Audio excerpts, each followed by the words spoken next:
Assalamu alaikum, sisters and brothers. Sulaiman Rahim here, Master of the Covenant, breaker of the seven seals. This is the resurrected nation of Islam. In the name of Allah, who came in the person of Master Prophet Muhammad, who raised his messenger Elijah Muhammad, to prepare the way for the messenger of the covenant.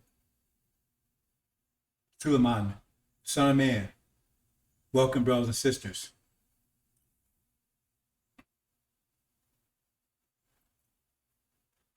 But we remember the Holocaust here. Remember the Holocaust, but not forget it. Until our enemies are totally vanquished, then they'll be forgotten. The trash bin of history, Holocaust, brothers and sisters. They're trying to downplay it, calling it slavery.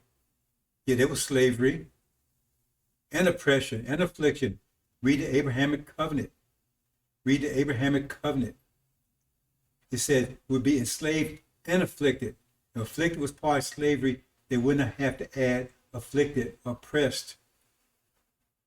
Wouldn't have to have added, because slavery is the economic side of it. Maximum profit, minimum overhead. And they did actually go for the minimum overhead, the minimum that they could give to keep us working, the absolute minimum. Because they actually literally, sisters and brothers, fed us shit. That's what shitlings is.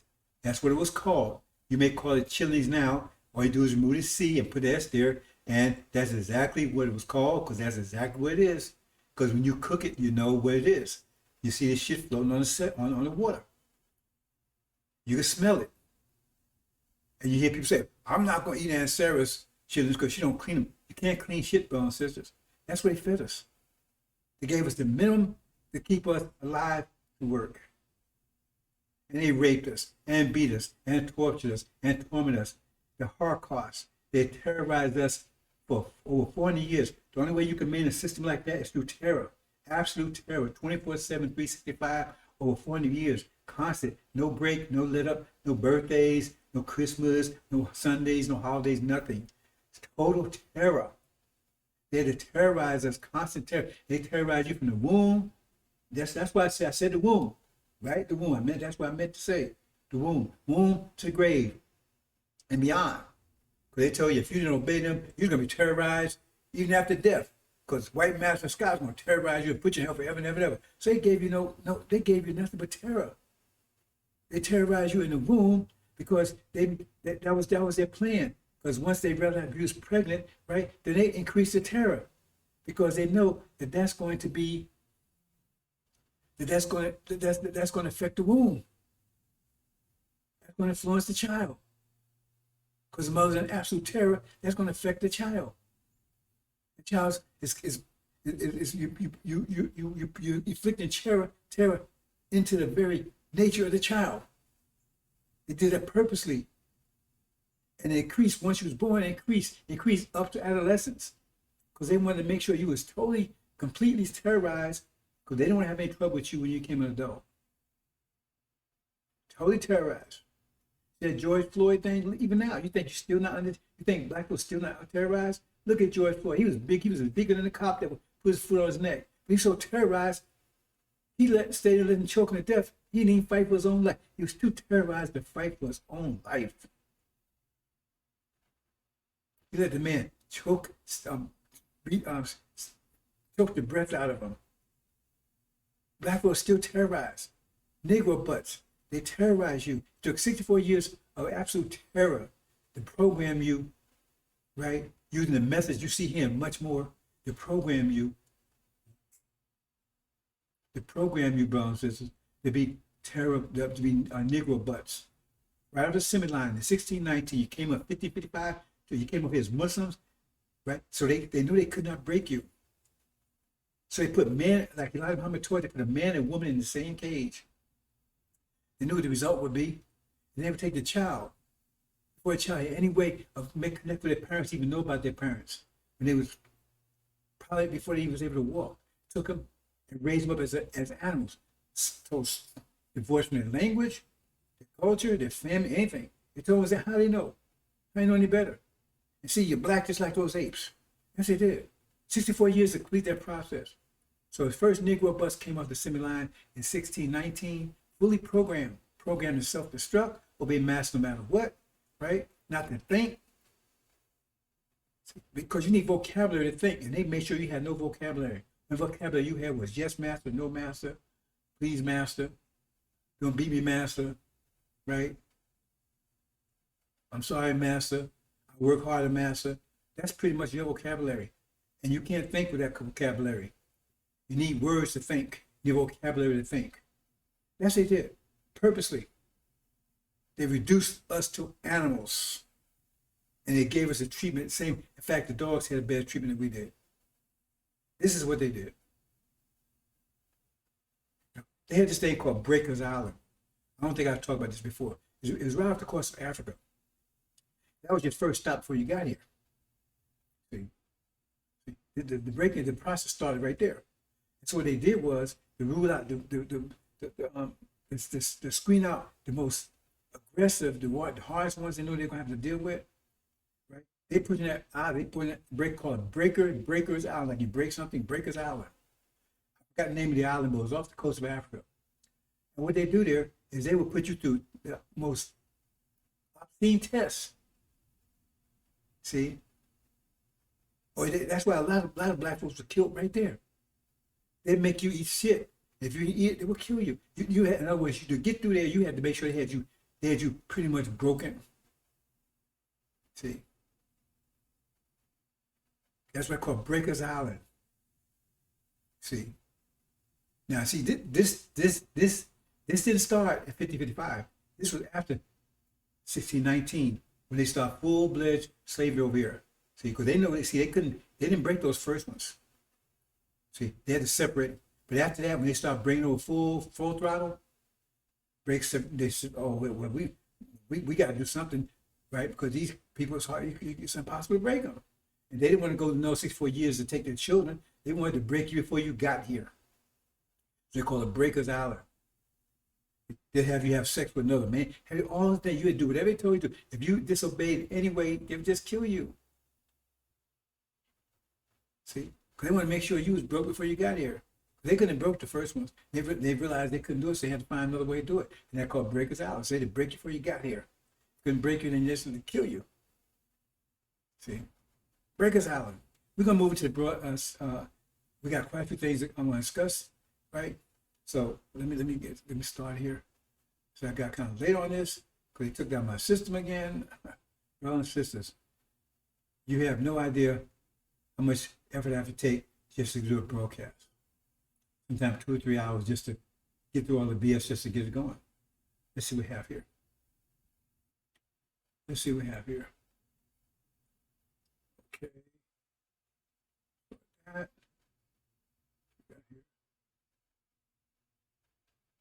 Okay. I think that'll work. So what I want to do here, brothers and sisters, I'm going to go through this kind of quickly. I was going to take more time, but probably have a backup, right? Like I said, I spent a couple of hours just trying to get this together. Unexpected things happen. So I'm going to, excuse me if it's a little rushed. I don't think, well, I will have a follow-up. So we're going to talk about universal wisdom. Because I tried to explain, right, that it said that the 25th scientist, he'd be the one that would come to you in the last days. Because he was the only one that could break the seals and restore your mind back to you. He wanted to raise you up to gods. See? So you got two scientists. You got the 24th scientist and 25th scientist. 24th scientist, in order to to come in power, he had to be circumcised, right? In other words, he had to remove that black skin so he wouldn't suffer energy deprivation. See, some people say, well, that was so he'd come in undetected, right? Well, I mean, that was a side effect of it. But the main reason, right? Right? So he wouldn't suffer energy deprivation because that's the problem we was having. And that problem ended in 1948. See? It's still a problem now because now we're suffering self-imposed energy deprivation. But it says original people would suffer more than anybody else. The seed of Abraham would suffer more than anyone else because they're the most complex, most sophisticated bodies, most complex bodies. See? So they need more energy than everyone else. Everyone gets the same amount of energy. I'm not going to go to that kind of information here, but everyone gets the same amount of energy. Well, it's a fact. So you have to get used to it and learn about it. Get your stopped on my MBA and NFL and all that stuff, right? So we suffer because we needed more energy than anyone else. That's why Dr. Yakub came with his creation. He created some hybrid of us that required less energy. So he had enough energy to maintain civilization. But we didn't. That's Adam. See? So for 6,000 years, right, he was in control until we started regaining our power back, and then we put him down. See? But the original people, there's something, and then if you read the elevated places, right, it tells you right there, if you study clearly, that the most elevated people had the most trouble in the deprivation. That means 25th scientists, he would suffer more. That's why it says in the angel of Revelations, so he would look like he was slain from the foundation of the earth. He would suffer more than anyone else because he had the most complex, right, system. He requires more energy. See? Anyway, let's move on, brothers and sisters. I do plan to do a follow-up, so I'm not going that fast, but I'm covering a lot of stuff here, brothers and sisters.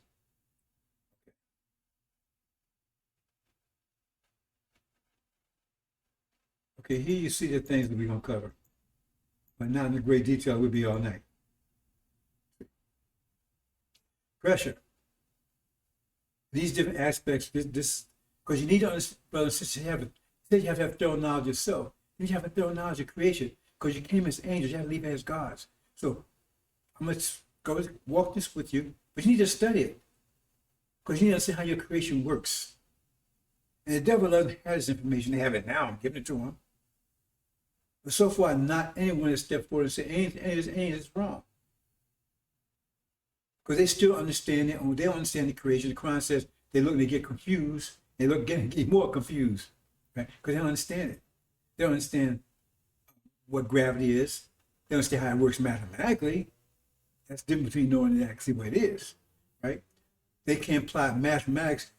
They see how these things work mathematically, but they don't understand the mathematics of them, the nature of them. See, they don't understand the nature of them. But they say, well, they act in a mathematical way. But the point is, they are mathematics. They can't see it. And let me show you briefly, they've been around 6,000 years.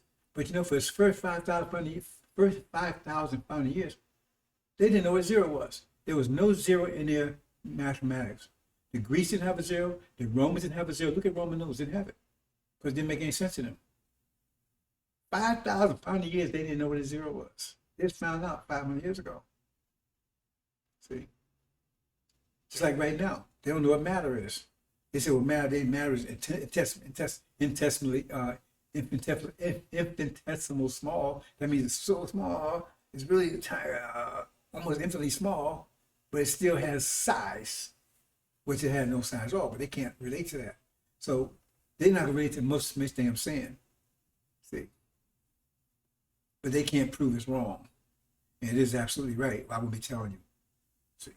So it's for you to study, brothers. So we're going to start off first, just basics, mathematics.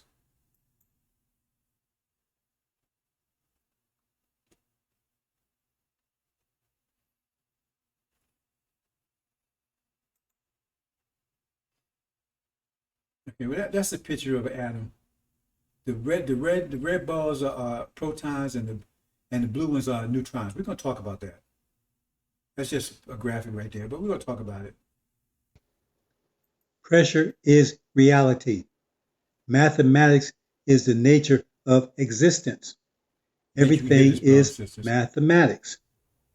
This age's scientists, philosophers have no mathematical descriptions for the fundamental entities of the universe, such as matter, energy, protons, neutrons, electrons, gravity, etc. They just use mathematics to describe how those things work. If those entities indeed have a mathematical nature, a mathematical description, then unless there are other entities more fundamental than them that do not have a mathematical nature, then everything is mathematics. Everything.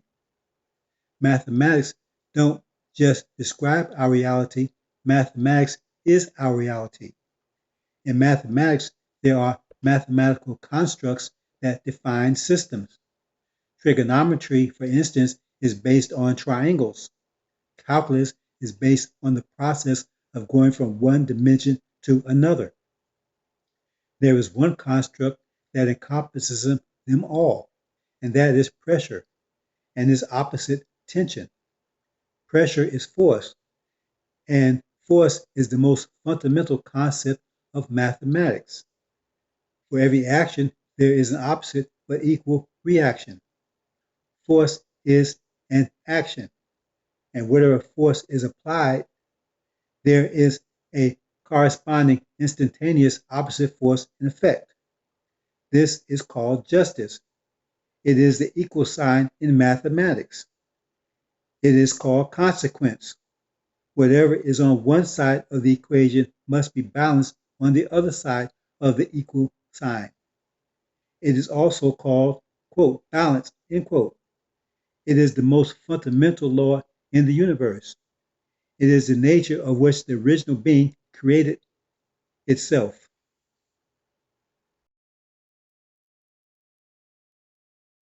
Okay, brothers and sisters, if you can't hear it, you can at least read it. Okay? Let's move on.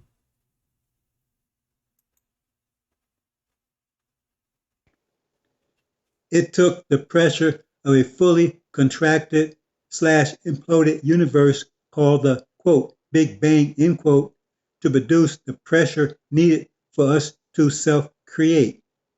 Pressure is atoms moving around at high speeds colliding with each other. Each collision is a force event.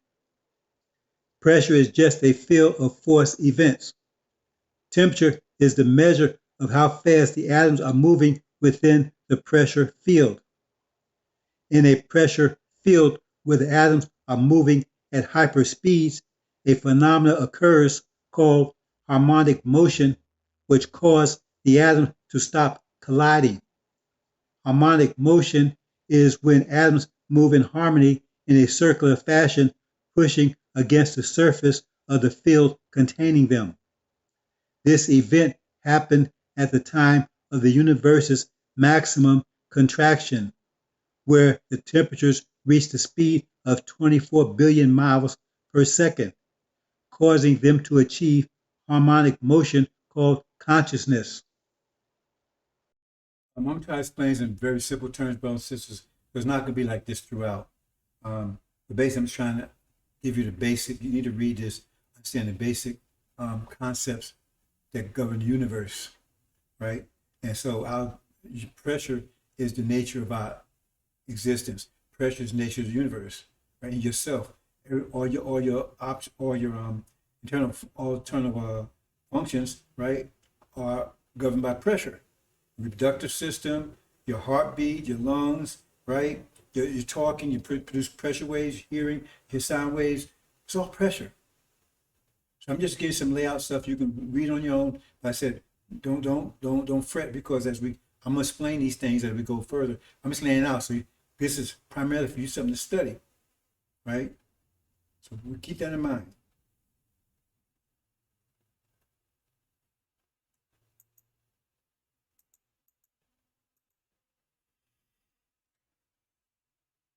So I'm trying to show the difference between force and pressure.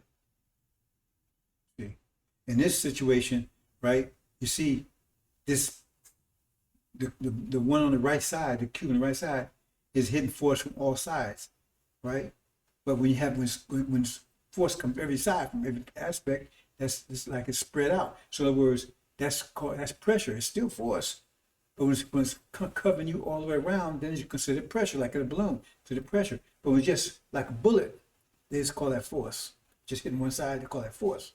It's still the same thing. It's just how it's applied, right? Same thing, just how it's applied. So The analytical mind, they're mostly force orientated. Look at things like this whole society, America, all European societies, they look at things in terms of force. They don't look at things in terms of pressure. But we live in pressure, right? And that's the reason why I have some of the concepts and things they do, because they think in terms of force.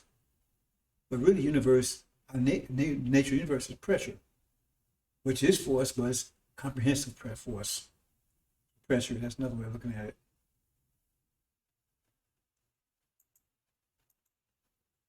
Okay, we're going to talk about dimensions.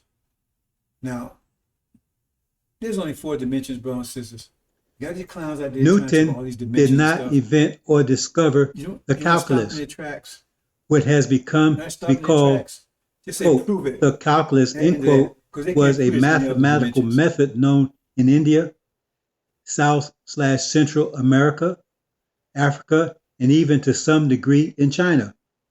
Its use was generally reserved for the priests, highly educated, the engineers, but school children were aware of it. It is actually not a complex idea. It is really simple in fact.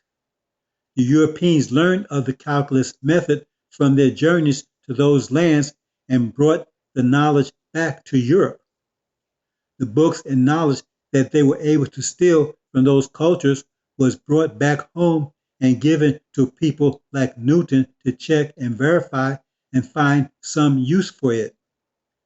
Newton's greatest contribution was to provide an algebraic method or proof of the calculus and present it in a way that his European brothers could understand it, even though he didn't fully understand it himself.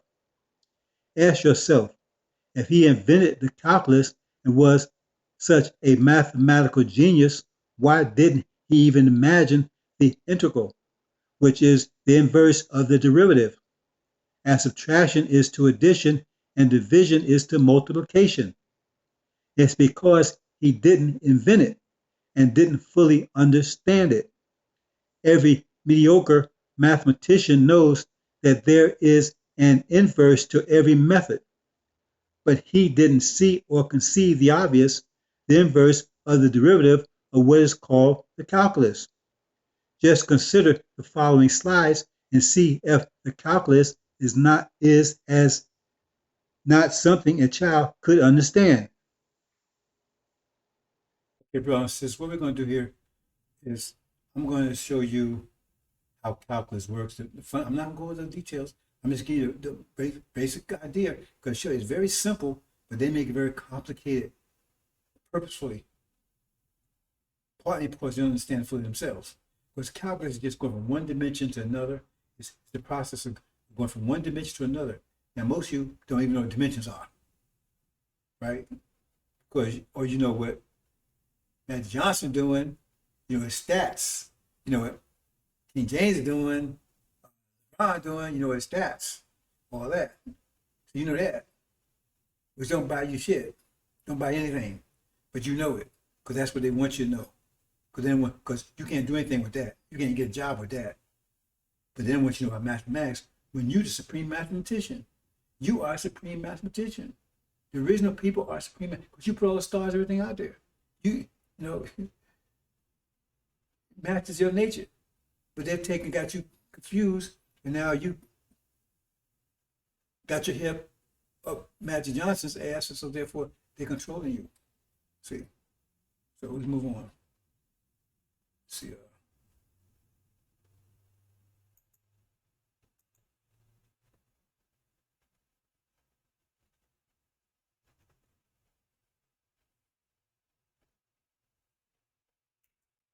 There are 4 dimensions begin with the 0 dimension. So there's 3 dimensions, but the 0 dimension is a dimension also.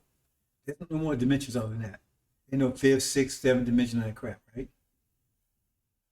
There's 4 dimensions beginning with the 0 dimension through the 3rd dimension. So 0, 1, 2, 3, that's 4 dimensions altogether. A geometric point is 0 dimension is what it means is geometric point, that's the 0 dimension, right? To a cube or a sphere. Cube is like rectangular, sphere is circular, right? But they're both 3rd dimension. the third dimension. The four dimensions define our reality. We live in a three-dimensional reality. See, we actually live in a four-dimensional reality, but we only recognize three of them because we can't see the zero dimension. It exists, we can't see it. It's matter, we can't see it, but we can see everything else in three dimensions. Right? But we can understand the zero dimension, but we might not understand the sense of mathematics, but we can understand it because it's a point. It's that little point between, when you have an inch, a ruler, you have an inch and the next inch, right? But in between there's a point. See? Because you usually mark it, right? It's a point, but it takes no space up, because if it did, then 2 inches would be 2 inches plus something. Well, it's a point there. See? That's a zero dimension. It exists. It's a position, but it has no takes no space. See? The 4 dimensions, and we live in a 3-dimensional reality. We're surrounded by 3-dimensional objects. The highest form of mathematics that Cavey knows about, right? It's called calculus, right? It's the mathematics of dimensions. The process of change from one dimension to another dimension. In other words, going from the third dimension to the second dimension, the second dimension to the first dimension, or back. That's called a derivative. If you go from third dimension to the second dimension, it's called a derivative. Second dimension to the first dimension, that's a derivative. Second dimension to the first dimension, derivative. First dimension to zero dimension, derivative. If you go the other way, zero dimension to first dimension, that's an integral. The backwards, like adding is opposite of subtraction. Multiplication opposite of division. So integral is opposite of derivative. So in other words, you're going up and down the dimensions. If you're going down, that's derivative. If you're going up, that's an integral. So why is that important? You're going to see in a minute. See? Very important. Because everything, including you, operate on those principles. Now what I'm showing here is, I'm showing what that means. So the short, so in other words, you see where it says x times x? Like, you have height times, those familiar with height times width, like you're trying to find the area of a square, right? So you multiply the one height times width, that's a square, right? So that's x times x. So the shorthand for that is just put x over 2. That means the same thing as x times x. X to the third power, they call it power, right? It's called exponent. It's called exponent. That means x times x means you do it 3 times. X times 1, you only do it 1 time. If x is 0, you actually divide x by x, right? So that might be confusing some of you, right? But anyway, just go from 1, 2, and 3. So that's what the shorthand means. So if you see x to the first, that means you just x times 1. That's a line. How long it is. If you want a square, you got to multiply x times x, height times the width, right? Height times the length, right? So that's exponent. So x2 means that's what that means. So I'm showing you that, right? It's a reference.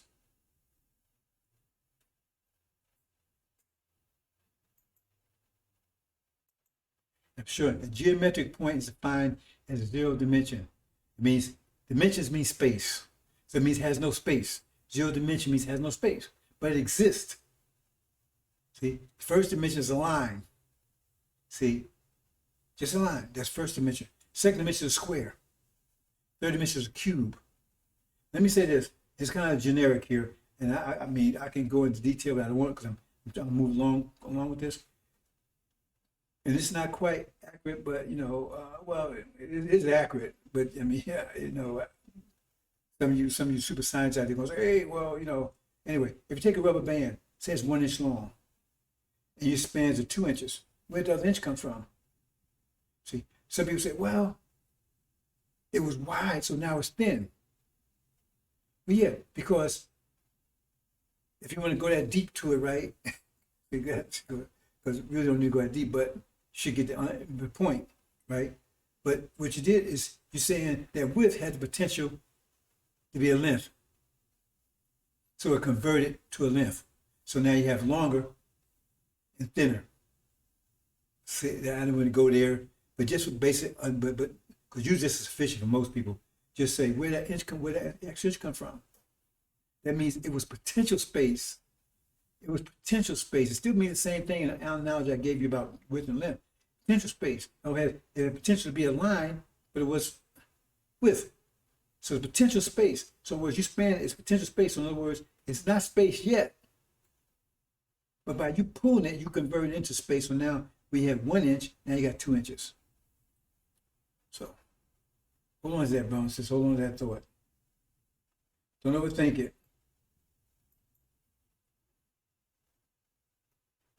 See, a geometric point is defined as the zero dimension.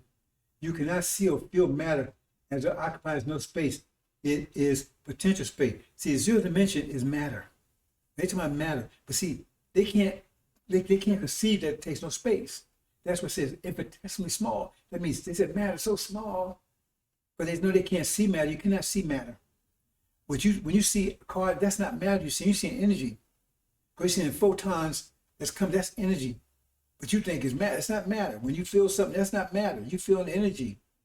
You feel the force of energy. You feel touch a computer. You feel the force, touch a person. You feel the force of energy. You're not feeling matter.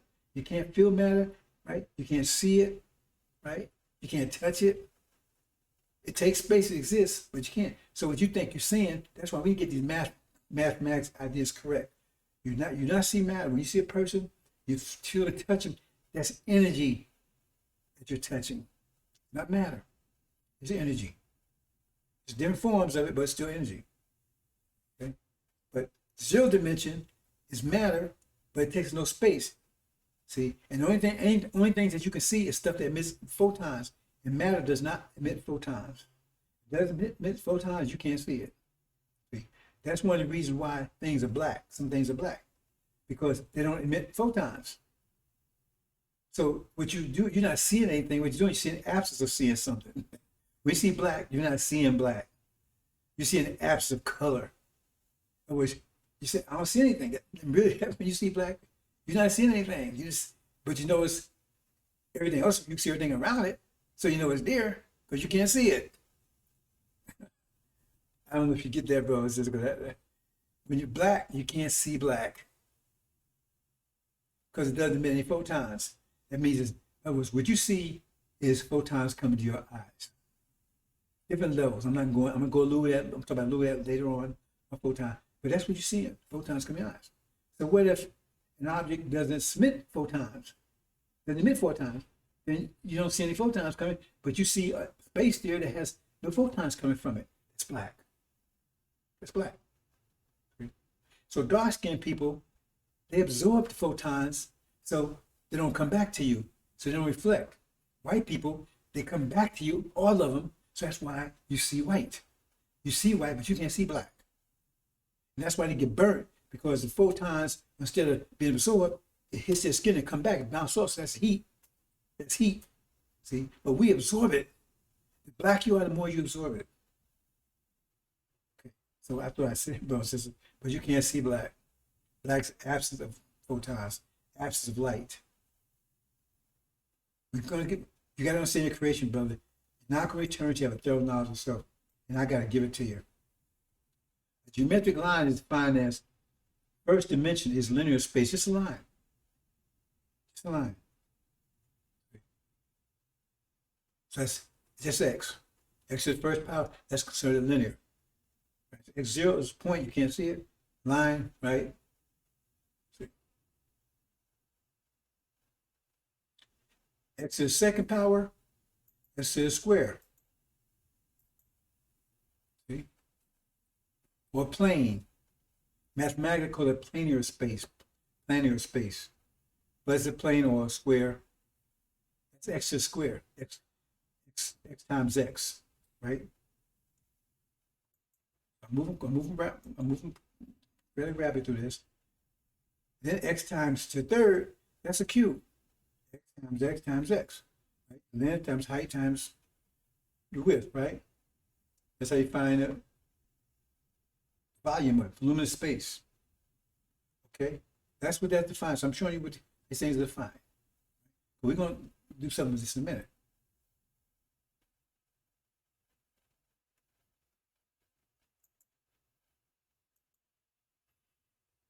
Now I said there are four dimensions, beginning with the zero dimension through the third dimension. A geometric point, the zero dimension, to a cube or sphere. A cube is that we see as a cube, but the Earth is a sphere. So it's one's rectangular and one's circular, but they're both three-dimensional. Right? So these four dimensions define our reality. We live in a four-dimensional reality altogether. When you know, reality, total reality is all four of them, right? But we're surrounded by three-dimensional objects I mentioned earlier. The highest form of mathematics was calculus. The mathematics of dimensions, the process changed from one dimension to another. That's what calculus is. So you say, why would I want to do that? Well, we'll see in a minute. But you're going from one dimension to another. So you're going from third dimension to second dimension, or second dimension to first, or you're going from third to the first, whatever, right? That's what calculus does for you. But say, why does that matter? Okay, we'll see in a minute.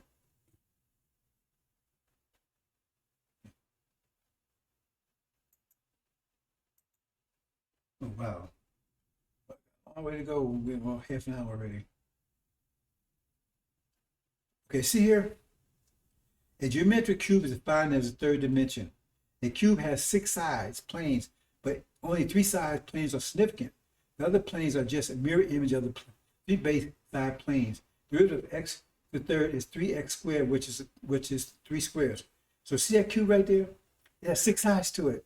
You know, in your room, right? You got a ceiling, you got a floor, but the ceiling, you know, if it's a perfect cube, the ceiling and floor, they just reflect of each other. So you don't need both of them. You just need use mathematics, just one, because it's reflection. Then you got a side wall on the left, on the right. Well, the right one's image of the left one, right? So you don't need that one. Then you got front and back, right? So you don't need one because they all are just mirror image. So you only need 3 to work with. Well, I don't want to confuse you here, but that just defines the parameters of this, if you understand that, of the cube. You only need 3, because the other ones, you know, the other 3 is just mirror image of that. So that means you have 3. So when you take a derivative, right? Remember, you go from one dimension to another. See that right there? I got x to the third, and I change, and now I have 3x squared. See, I'm gonna show you how to do that in a minute. But that's derivative. So you went down a dimension, but now you got 3. When you take that cube and you break a derivative of it, that means you got 3 squares now. That's what you have, 3 squares, 3 sides to it.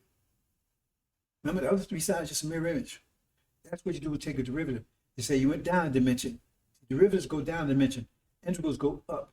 But we only can concentrate on going down. Integrals are a little more complicated. So it went down. So I'm just showing you it there. See, so you got 3 sides there, right? The other 3 sides are mirror images identical to them. So we're going to do something with 3. So they see you got 3x squared. When you take a derivative, there's a process to do that. You get 3x squared. We're going to show you that in a minute.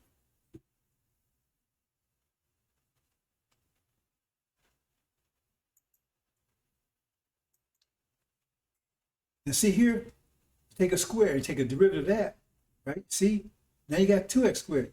Now, if you notice, let me go back here. I probably just need to say this. We're going to talk about it in a minute. Anyway. I don't know if you notice the pattern here, right? You see where it says 3x to the third, that exponent? What we did is we moved it. We took the process is take that 3 and you multiply it times x. And then you subtract 1 from 3, and that's your derivative. Right? So now you x3, so now it's 3x, because you put a 3 down, you multiply it times that now, and you took 1, you subtracted 1 from the exponent, so now it's 3x squared. And that's exactly what you have there. We're going to do the same process in the next one.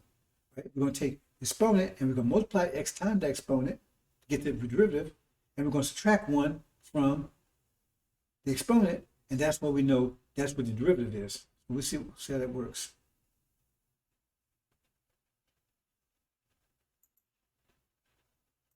We do the same thing here. See, x squared, that's a square, right? If we take derivative, we take 2, multiply times x, and subtract 1 from that, we get 2 x to the first, x first in line.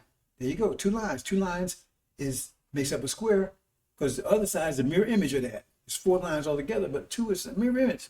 So that's a derivative. It's the same process. Same process. You take the exponent, you multiply times x instead, you subtract 1, and then you have the derivative, and that's the derivative is the lines that make that square up. See? Let's go a little further here.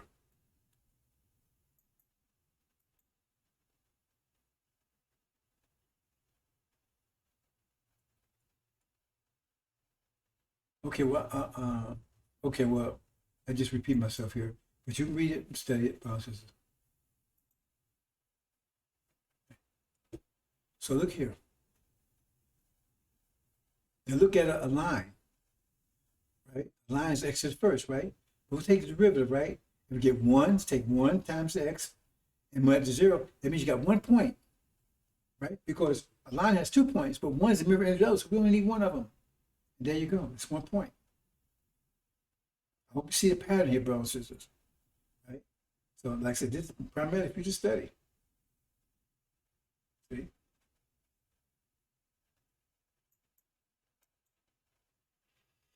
Okay, a geometric line is defined. A geometric line is defined as the first dimension, right? A line has 2 sides, 2 points, but only one side point is significant.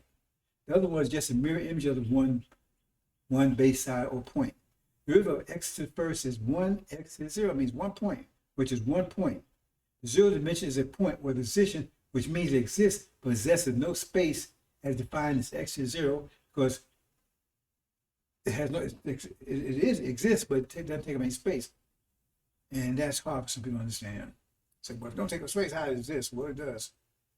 We'll talk about that a little more in a minute. Not going to be higher than that, brothers and sisters. A geometric point is defined as 0 dimension, a position at the crossroad between perpendicular lines. A position possesses no space, but it does exist as shown here. See right there? You see that cross right there? Right in the center there, that's a point, but it takes no space up.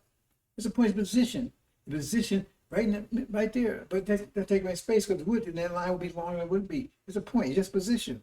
Position between the horizontal and vertical line. But it exists. It's a point, it exists, but it takes no space. A position possesses no space, but it does exist as shown here. Dimensions are types of space. Dimensions mean space. That's what dimensions mean. That's why a point is called a 0 dimension, because it takes no space. But a point possesses no space, only position. So it has no dimensions, meaning the 0 dimension.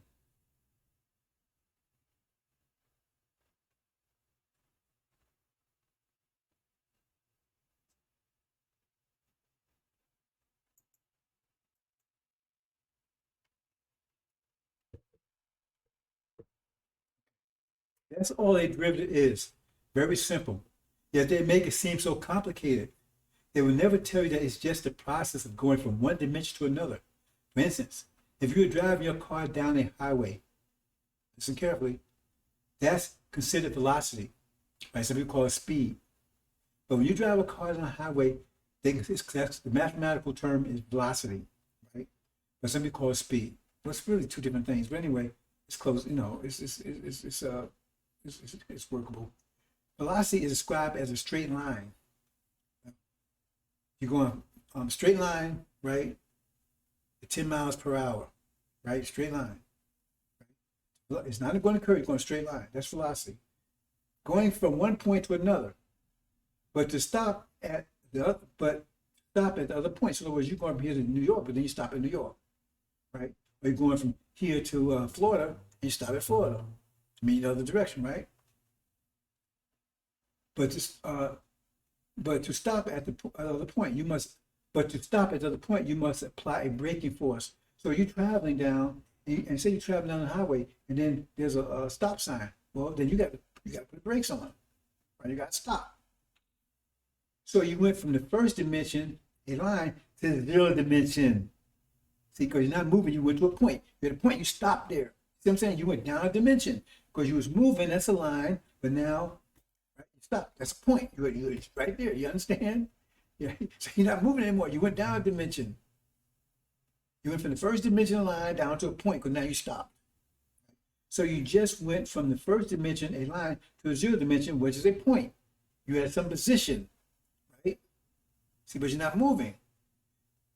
That's the definition of force, the derivative of velocity. See, that's why I say how you go from one thing to another. Because when you go like that and you want to find out, you say, okay, I'm moving. You take the derivative, come to a point. That derivative has a mathematical significance because that means force. Because you had to apply force to stop moving to go to a point. So you take the derivative of velocity, that's acceleration, that's force. See, that's why I say the mathematics of it, because we all operate, these are principles that we all, they say, simplicity of Christ, that means the whole universe is simple. The mathematics is very simple. But they have it very complicated because They have weak minds, so everything's complicated to them. You know, I have a saying that I invented, right? I say, simple minds complicate, simple minds make things complicated, but complex minds simplifies things, make things simple. Right? So that is the definition of force, the derivative of velocity. So when you know the velocity of a person, say he's moving 10 miles per hour, right? You take the derivative of that, right? Then you can tell how much force it took to stop that person. Because if he's doing 100 miles an hour, it will take more force. So take the derivative, then you know how much force it took, how much brake power. Well, say for instance, you want to design brakes, right? You say, okay, the maximum speed limit is 55 miles an hour, right? So how much braking force I'm gonna need to if somebody's moving 55 miles an hour, how much braking force is for them to stop? Because I want to get the maximum, because they can't go on. If they can stop at 55, they can stop at 25, whatever. If I'm going to max 55, I want to have a brake that can stop at 55, because they don't want to brake stop at 45, because they're going to keep on going. So you want to design to say, okay, I need a brake that's going to stop, that has this much force, that can apply this much force, right, to the wheel to stop it. See? So you want to calculate that. So you say, okay, at 50 miles an hour, right, and this much, how big is for, because you want to do it for trucks, cars, everything. So you want the biggest thing on the road. So the biggest on trucks are 5, 10 truck, Mack truck. So you want to calculate for that, right? See, but you ain't gonna have to use your same brakes on the car. So okay, but you want to calculate for 10 ton trucks, 5-ton trucks, 2-ton automobiles. But that's where you calculate it. So okay, we have to put these kind of brakes on this kind of thing because it needs this much force to stop it, right? That's the definition of force, the derivative of velocity. Acceleration means you change from one velocity or speed or direction to another. So that's what it means. That's what acceleration means. Acceleration is you was moving at 50 miles an hour, and then you say, okay, I'm gonna go to 60 miles an hour. Then you accelerate. If you move 50 miles an hour and you go to 40 miles, you decelerate, but still, acceleration is just positive, negative.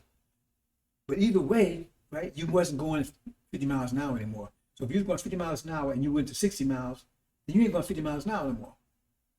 Or you're going 40 miles an hour, now you ain't going 50 miles an hour because you changed.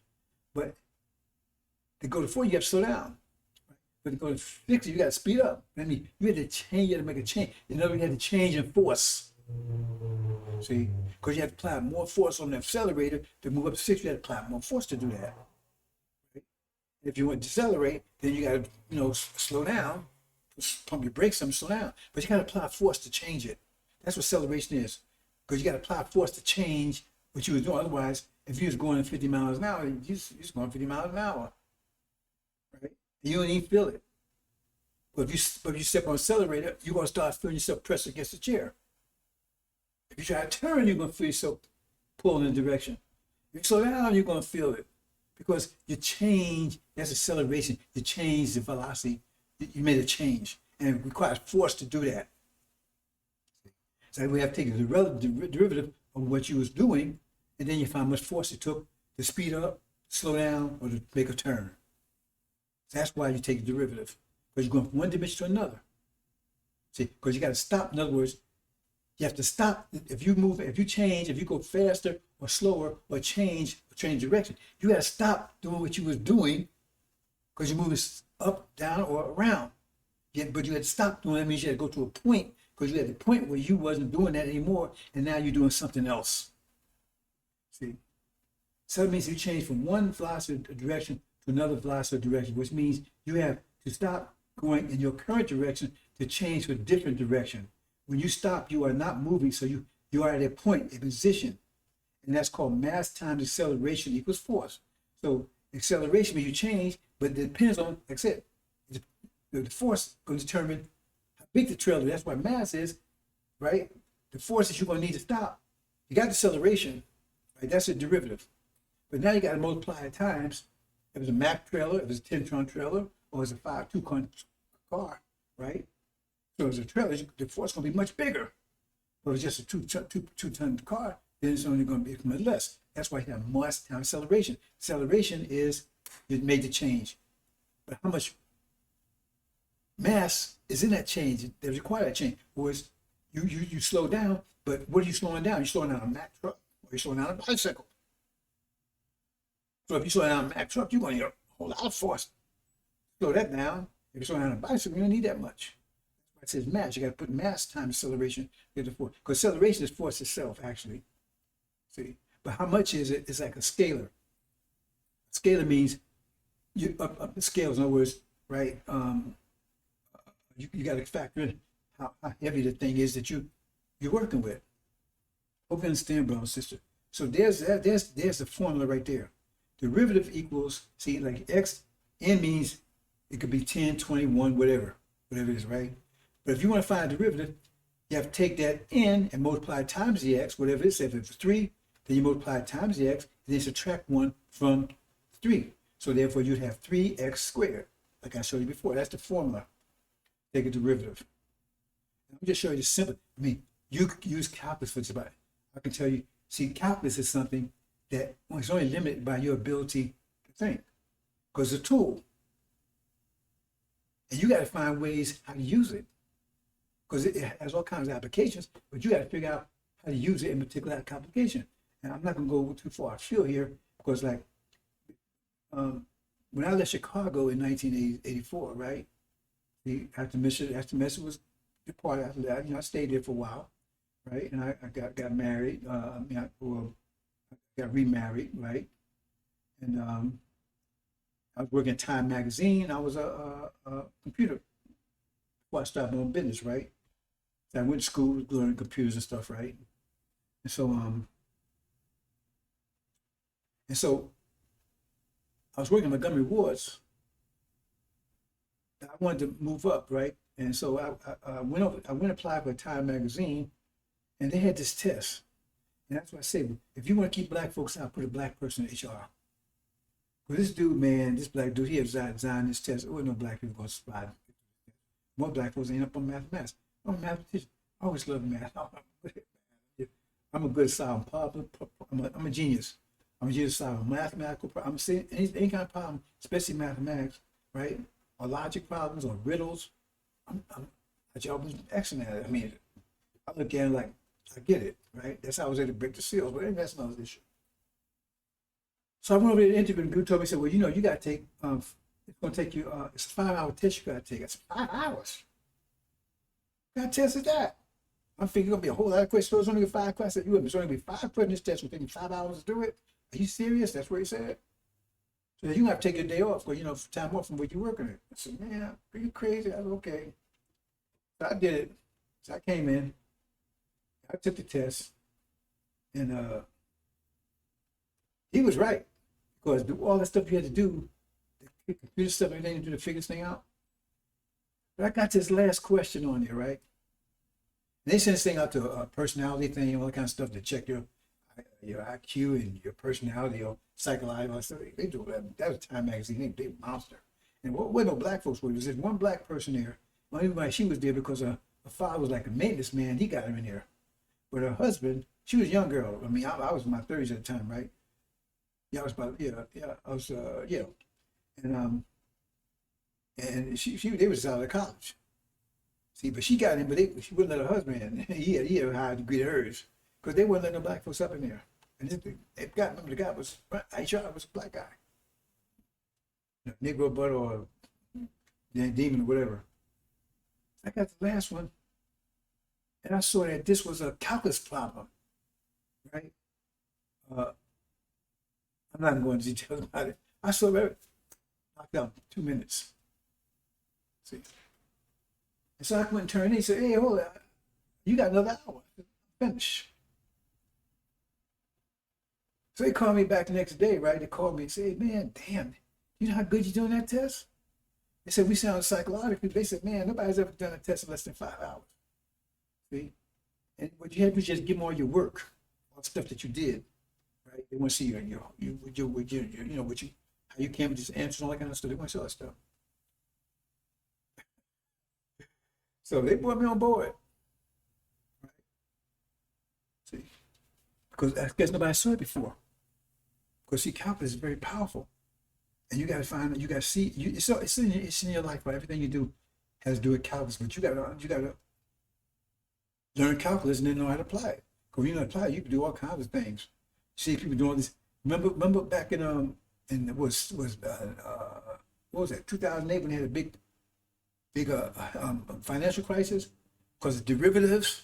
You know, I just talk about derivatives, and nobody could know what they was talking about because these guys were like really mathematician stuff. They was doing derivatives. I'm not going to it, right? But I got it. But most people didn't get it because they call them derivatives because they was derivatives for something, right? And they was making a lot of money doing it because nobody the hell knew what they was doing. See, because they found out how to apply calculus to that, they made better money. But they brought down the whole damn stock market doing it because nobody knew what the hell they was doing. Okay. So here's an example here, brothers and sisters. Oops. Over there. Oops. See here? Let me show you. Velocity, man. That's the arrow you're moving. See there? There's velocity moving. Bam. Acceleration. Stop. That's force. That ball stopped you, but it took force to do it. See? That's a very, very simple graphic of what's going on here. Again, that's the formula for taking a derivative. So you got to figure out how does this apply? You know, how does it apply? You know, when they take and design things like this, if you can see this, they use calculus to do this. Because what they want to find out here is, if they want to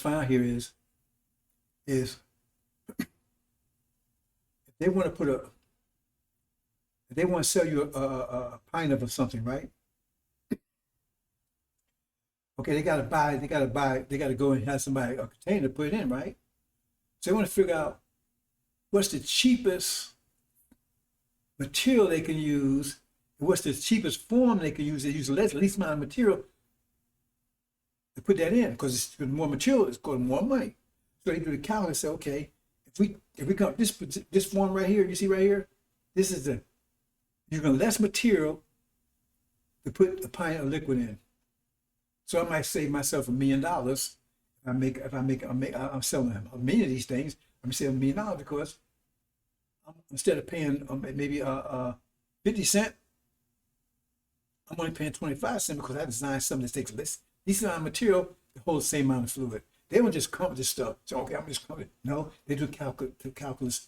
What's the minimum amount material, right, that I can use to put that in, because I gotta pay somebody to make this for me. That's calculus. They do calculus for that. And a lot of other things too. Maybe I'll mention some of them. Oh, we got a lot of way to go here. We're gonna move pretty quickly, brothers and sisters. I don't think we'll cover all of this. Just dimensions. Okay, space. Maybe I'll do 3 parts. Okay, what's space? I'm gonna tell you space. Space is energy. That's what space is. Because the universe, right, expands. So universe is mathematical 3-dimensional spinning sphere. It oscillates between expansion and contraction cycle. It's like a heartbeat. It just beats. It expands and contracts. It does it. It's always done it. It always will do it. It will never stop. It never start. It's always just do it, right? However, universe expands by this is very important. Universe expands by converting potential space, non-space, a geometrical point to space called matter. See? Well, you might get confused here. Space is energy, not matter. So I'm really saying right here that's converting matter. Matter is the point, the potential space. See? It matters. That's why I call it matter. It matters. It doesn't exist. It doesn't look, it matters, even though you don't have no space. It doesn't matter. It matters. Because if the universe is expanding, you have to expand by definition, it has to create space to expand. You expand something, you have to create space to do it. Otherwise, how can it expand? In other words, it was like 1 inch, now it's 2 inches. I mean, you have to create space. Where space comes from potential space, it had to be something that could be converted into space to allow it to expand. So as the universe expands, is made up of potential space that allows that to expand into space. And that when it expands, it's going to reflect the nature of the space that's causing it to expand. So whereas if the universe was a square, then every time it converts space, it would convert space into squares, just like the nature of it. Right? If it was a line, that would convert points into lines. But if it's a sphere, right, circular, then it's going to convert points into circles, because it's going to reflect the nature of it is that those points that it converts going to reflect nature. See, so we're going to keep that in mind now. So the universe expanding, but it has convert potential. Potential means it can be space and not yet. It can be potential. You have the potential to do something, right? And you can potentially have a lot of muscle, but you got to do some ways to get them. But you have the potential, right? I think we have to do 3 parts, but because. So I'm giving you an example of the universe right here. See, Earth is the center of the universe. I'm not going to explain that today because we'll be here for a while. And I'm showing that here. See, because Christ says the earth and the heavens were one. See, and then we expand the heavens. Let's talk about here. So then expand the heavens. That's the universe that we expand. All the energy was once the atmosphere of the earth, but now it's out there. That's why we suffer energy deprivation, because we don't have as much energy now as we used to have. But now the universe is contracting. Energy is coming back to us in a form. It says momentum was in the heaven and earth, but coming above a sudden. See, so now it's contracting, expand, now it's contracting. So we're in the contraction phase now. It was an expansion phase when they brought us over here.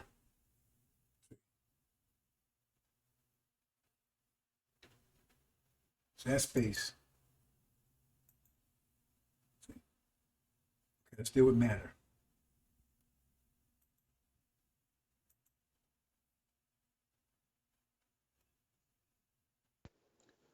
The universe has 2 states called energy and matter. Energy and matter are 2 aspects of one thing. The spin of the universe is its energy, its ability to expand by reason of the nature of matter. For anything to expand, it must convert potential space to space by definition. It has to create space where there was no space, create something from nothing. To contract, the opposite must occur. Space has to be converted to non-space, potential space. The 0 dimension is non-space, which has the ability to become space, potential space. 0-dimensional space is ubiquitous, meaning it is everywhere but can't be detected. Dark matter, as it is 0 space, potential space.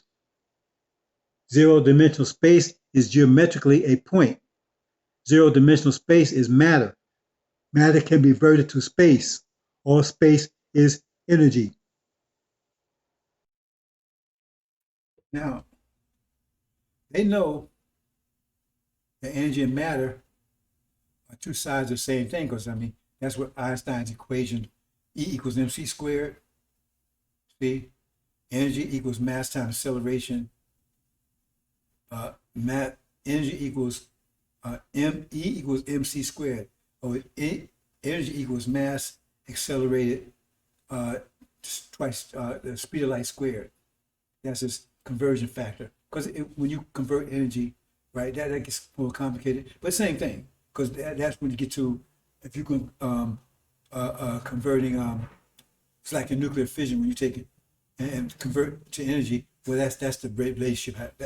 That's relationship. The reaction to the numbers that comes out. So that gets involved in that. But I just want you to keep focused on the fact that energy and matter are 2 sides of the same thing. Because once you take a point, in order to convert it to space, it takes, then the universe has to expand. It only can expand by converting potential space and space. But it takes a force to do that. And the force it does, like you take a rubber band, if you have 1 inch and you pull it 2 inches, you have an inch there, but now you got this force trying to pull it back together. See, so you create that energy, because now the more you pull it, the more space you create, but the tighter it is, it's trying to pull it back together. You understand? So when the universe is creating these points and it's occurring in space, the universe getting bigger and bigger and bigger, those points will start getting stronger and stronger and stronger until it gets so strong that it starts pulling the universe back together again. You understand? See? Start pulling it back together again. The universe is spinning, so it's enough spin force, centrifugal force, to pull it, but then it has to convert points into space to expand. But those points, right, they forced to do that. So now, and the more they built, the more force it is trying to revert back to what they were. The point, these points that was converted to space, right? It took force to do it. But now the points are trying to convert, the space trying to convert back to a point. And so now you get more and more and more of them. So that's why the force is so great, right? Because you got so many of these points, so force is great. It's enough to pull the universe back together again. Then cycles complete itself. Keep going over and over again. Hope you understand that, brothers and sisters. Yeah, I think we're definitely going to have to make the 3 parts. Oh, I knew it was going to take a while. I knew I was pretty sure I was going to have to take it.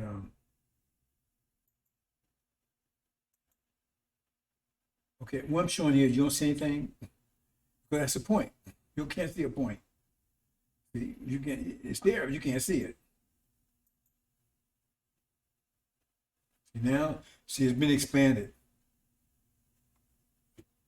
The point being converted to space. Because the universe expanded, so it converted that point to a space. Okay? That space is energy. It's not matter anymore, it's called energy.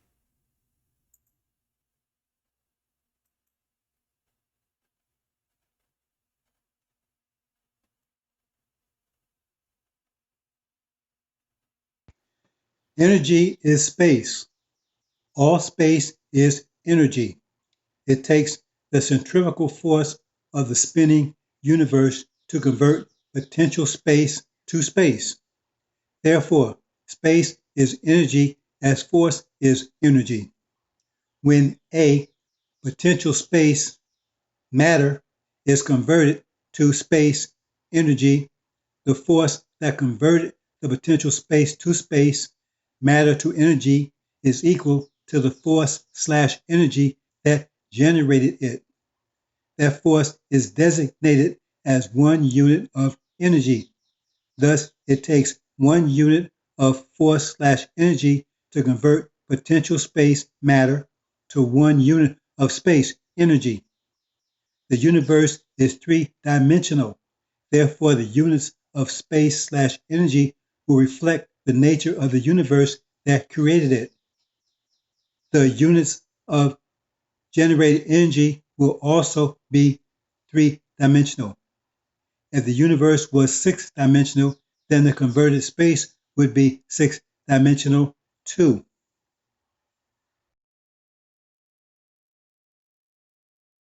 That's how you know all this BS, this metaphysics crap, 10 dimensions, 12, bullshit. Because if there was extra dimensional stuff, then you would see it in the fundamental particles of the universe we're going to talk about in a minute. See?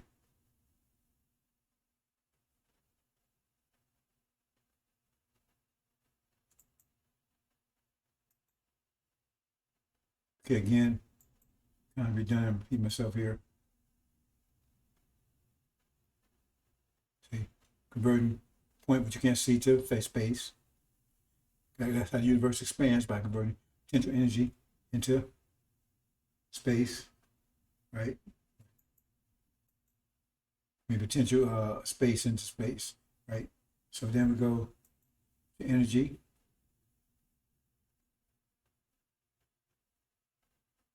Did we just do that? Oh no, we missed it. Oh, my bad.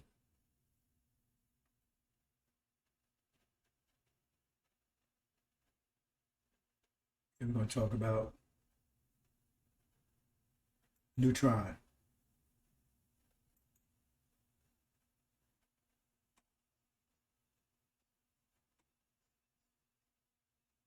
What's going on here?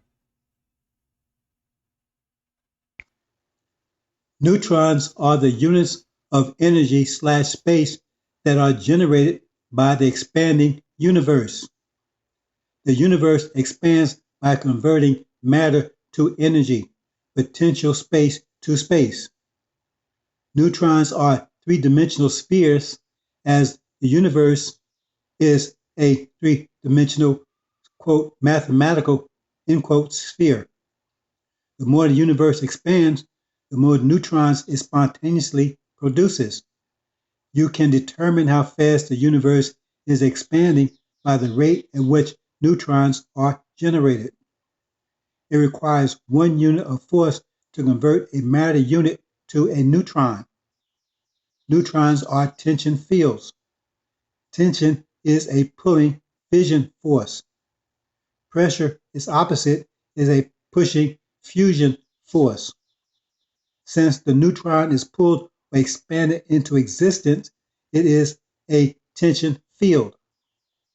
The tension is the energy, the nature of the space, and it is 1 unit of force or 1 unit of tension, as tension is energy, energy is force.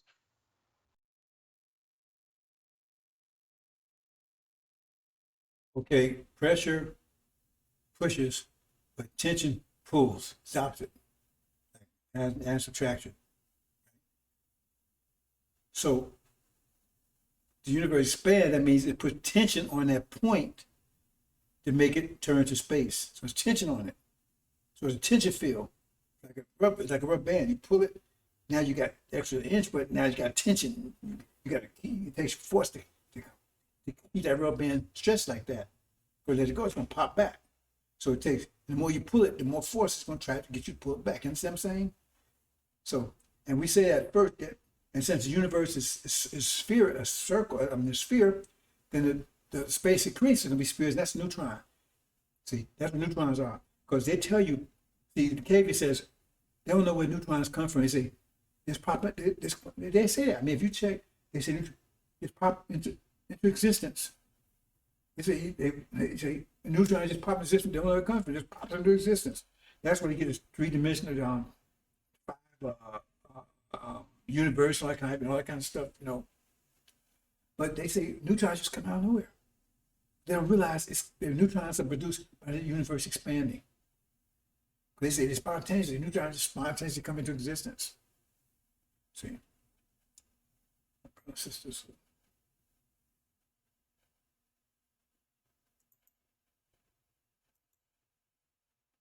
Okay, matter, potential space, right? Let's look at this. There you go. See?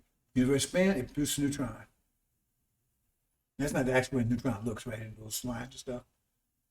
But that's a neutron. So the more the universe expands, the more neutrons it creates. That's the only way it can expand. It has to take points, convert them into space, and convert them into neutrons.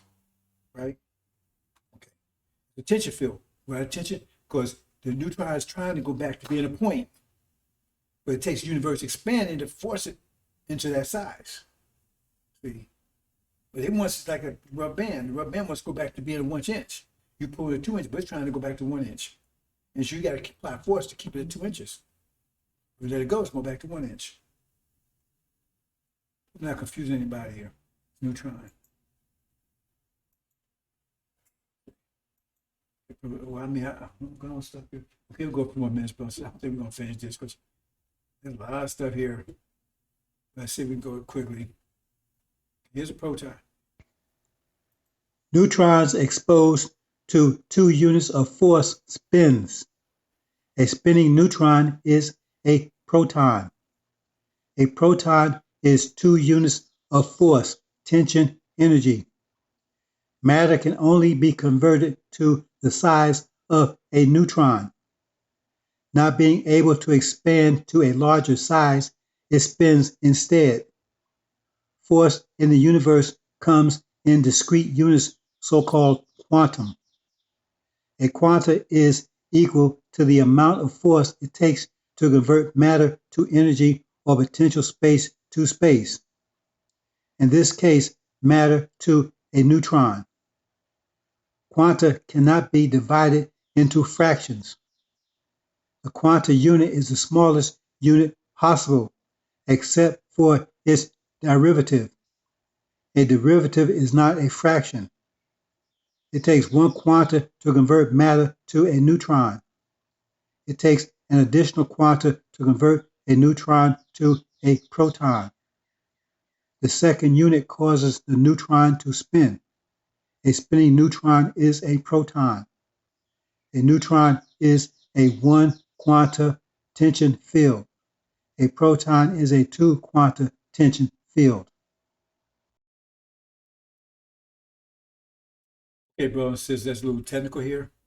Basically, what it's saying is that when you expand, right, the neutron that it creates, the potential space, it can only be a certain size. It can't get any bigger than that, right? But you're still expanding.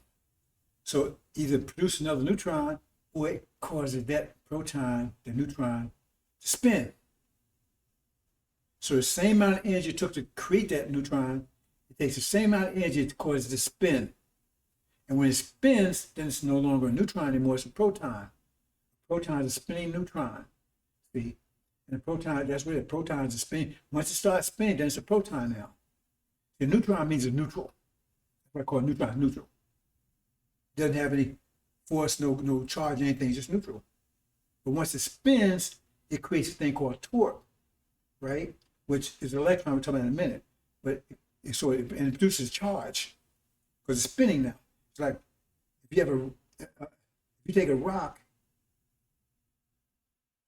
say you put a rock in a glass of water, right? Okay, it's sit there, and the water settle down. It'll be smooth. If that rock is spinning, it's going to keep getting a current in that water, right? As long as it's spinning, it's going to create a current in that water, right? So it's creating energy. But if it's just laying there, it's sitting there, then the water will quiet down, and it's like the rock wasn't even there. Hope you understand, brothers and sisters. I'm gonna try to move quickly. I want to cover most of this. So that's what I'm saying. Neutron, right? It's a tension field, remember, because it's trying to go back to being a point, right? But the universe span is holding it. See, you put rubber band, it's trying to go back to being like it was, but you gotta hold it. And if you keep on pulling it, you span it, then it gets pulled, gets harder and harder and harder, because it wants to get back to what it was.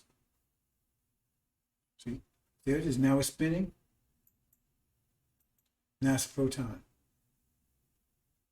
See, they keep pulling on it, but it can't get any larger. But you keep pulling it, you still got energy on it, still got more tension on it. So it's got to do something. And it's not going to come apart, and it's not going to get bigger, so it starts spinning.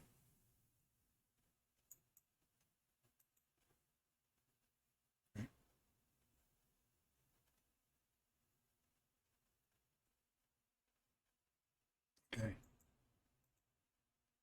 So now we'll talk about electron.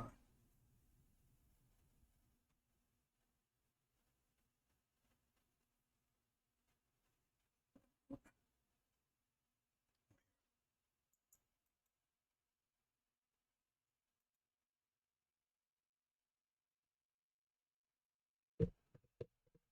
Okay. Electrons are derivatives of protons. So you can read this, but I'm just explaining. Anything that spins has a torque force, right? That's why bicycles can stay upright. If you stop riding, it just fall over, right? That's our gyroscope, right? That's why a gyroscope stands. Because once you spin, it stands straight up. Because it produces a torque force, upright force, right? See? But once the gyroscope stops spinning, it falls over.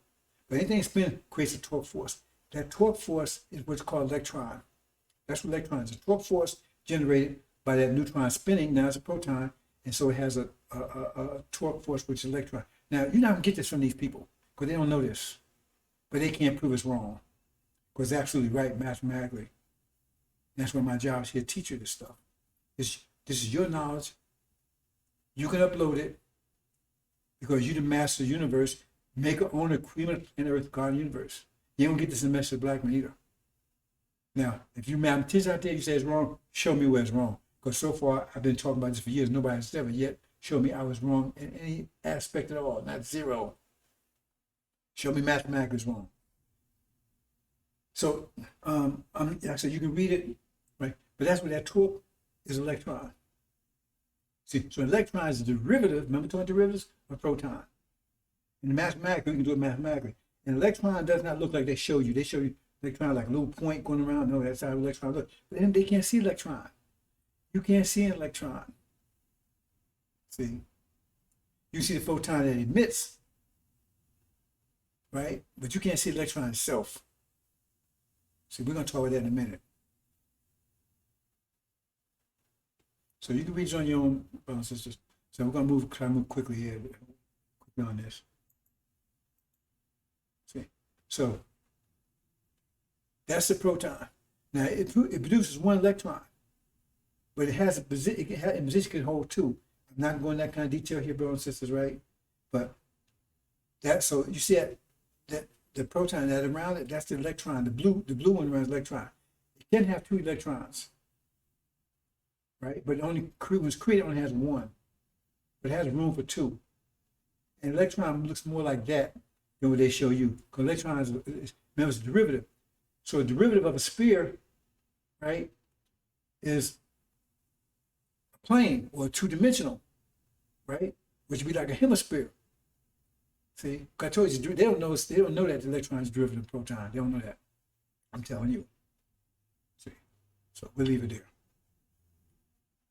A little technical, but I had to put it all out there for you scientists that goes out there. Now I met a person once at the gym because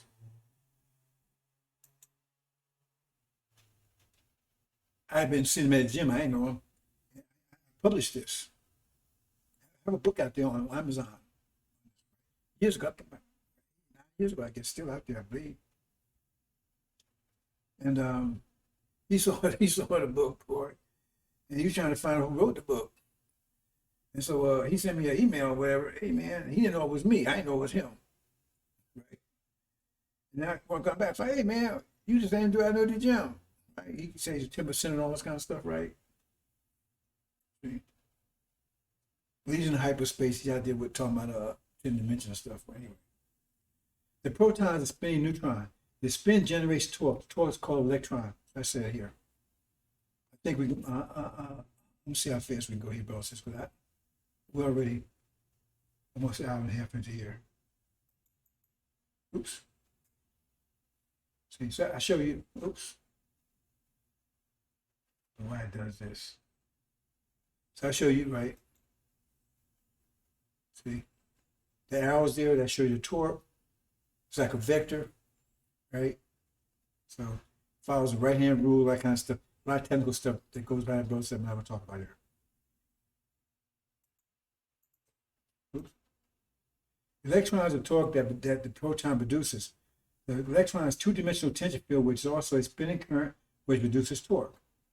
So I said some of this technical stuff, Bill says, those of you mathematicians out there, physics majors or whatever, then you can follow this. Spinning objects produce torque. Any spinning object produces torque.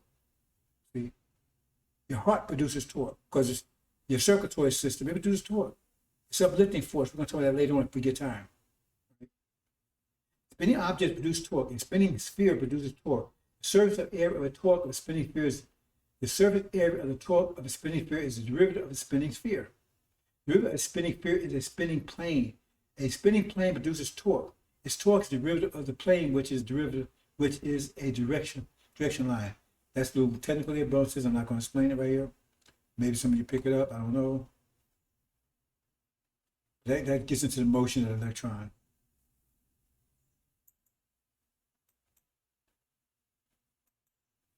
Oh boy, it's a lot here still. Okay, charge.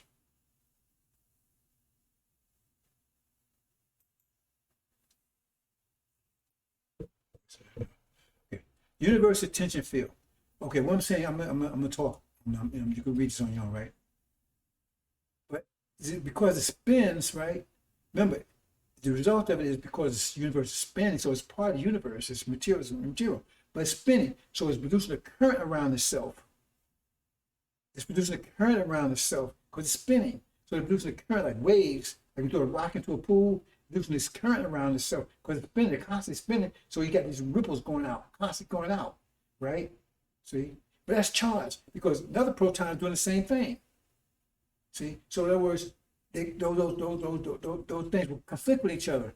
See, because they won't come together because this is producing this, so they push each other away from each other because they spinning, so they producing these waves going out. But the other protons are producing too, so that keeps them away from each other. That's what charge is. But see, a neutron doesn't have a charge because it doesn't spin. It doesn't produce that. It just sits there like that rock sitting in the water, right? But if it's spinning, it's going to create waves around it. That waves are called charge. Okay. The universe is a tension field.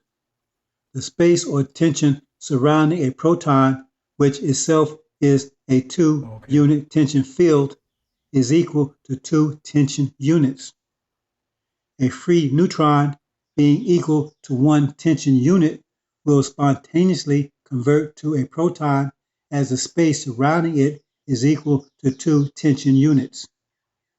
Everything has to balance. The universe is a mathematical construct, period. The tension space between 2 protons is equal to the tension space which is the proton. The tension space surrounding protons is equal to 2 tension units or 2 quanta. The tension pulling protons apart is equal to 2 quanta. That's the nature of charge. Charge is not a force per se, but a condition of balance, which assures that there is no net tension. Tension is equal everywhere. The normal universal tension is 2 tension units, 2 quanta. Thus, 2 tension units separate all protons from each other.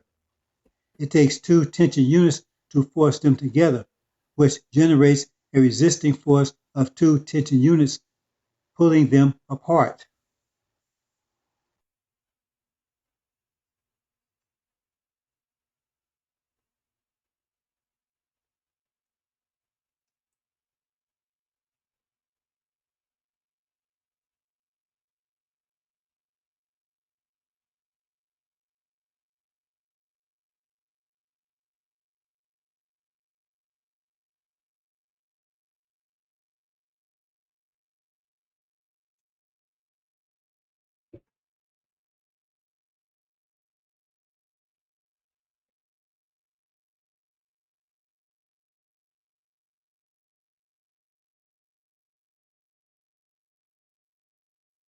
Okay, that right there. It's just going to take a while, but started late, right?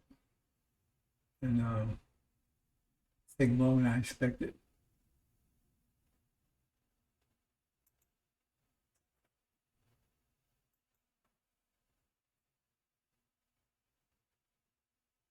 Okay.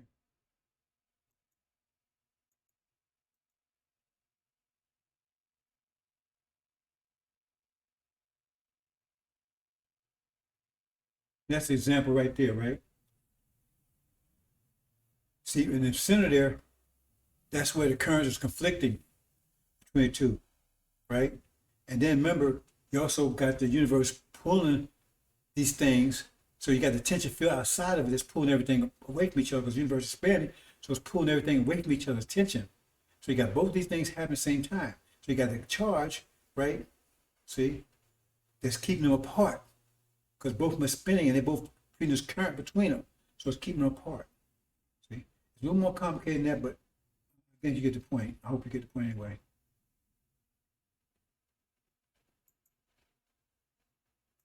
So see here? Okay. Now you're pushing together. Let's go back again. Just carefully. This is just another way of looking at it. See 2 tension units? That's what's keeping them apart. It's pulling them apart because the universe is pulling everything apart, right? And by pulling it apart, it's also creating neutrons because it's pulling, it's creating, it's pulling, it's expanding. So it's not only producing neutrons, but it's pulling everything apart away from each other, right? Like like a sheet, you pull everything, So the force that's pulling is 2 tension units on each side. That's the force that's pulling them apart, right? That's another way of looking at it. It's an easier way of looking at it. But it's the same as a charge, right? But it's an easier way to look at it from a mathematical point of view. So now you're pushing together, but now see, now you got 4 units pulling apart. Now you increase the force that's pulling apart because now you're pushing together, but now the force pulling apart is even greater. It's double because now you're putting together, right? Because what was in the middle, that's how much was in the middle. So now it's pulling up. Now you got all this force pulling apart, right? That's easy. That's easier way of looking at it. There's two ways to look at it. That's easy way. So therefore, right, if nothing holds them together, right, they're gonna push you away from each other. But if you push them together, if you put two magnets together, positive poles, as long as you hold them, they'll stay there. As long as you go together, push away from each other. Because you got to use the force, but there's nothing to hold them there, so they fly away from each other.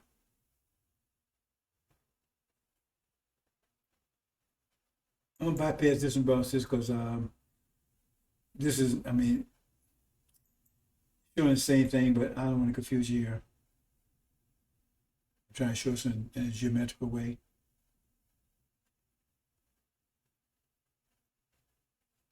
Okay, we charge. Now we'll go to photons real quick. I'm going to move really fast, brothers and sisters. Photons. Photons, what you actually see with. That's the only thing you actually see. Photon. That's where photo comes from. Photons. Electrons are derivatives of protons. It takes a quantum to effect a proton. It takes a derivative of a quantum to effect an electron. A derivative is not a fraction. A square is not a fraction of a cube. Electrons exist in discrete shells or positions about corresponding protons. Each position is one or more e-quantum from another. For an electron to shift from one shell, one position, it loses one e-quantum. That e-quantum is an echo and untethered clone of the electron. It spins as the electron spins, and as a result has e-torque. It is a photon. Its e-torque is its motivation force. It is a plane, two-dimensional, as it is the derivative of a proton, which is a sphere, three-dimensional. Its two-dimensional surface oscillates between a point, zero-dimensional, and a plane, two-dimensional. The oscillation is its wavelength. The so-called speed of light is its average velocity. Photons actually accelerates. Its velocity at crest of its wavelength is much greater than the so-called speed of light, as its torque or translating/motivation force is greatest at that point. At the point between two crests of its wavelength, it comes to a full stop as its spin is spent, resulting in no torque to motivate it. Photon-based computers could be sped up significantly, dramatically, if they could be made to respond at half a wavelength of photons. Again, some very technical stuff there, brothers and sisters. I'm not going into it, but you can read it, study it.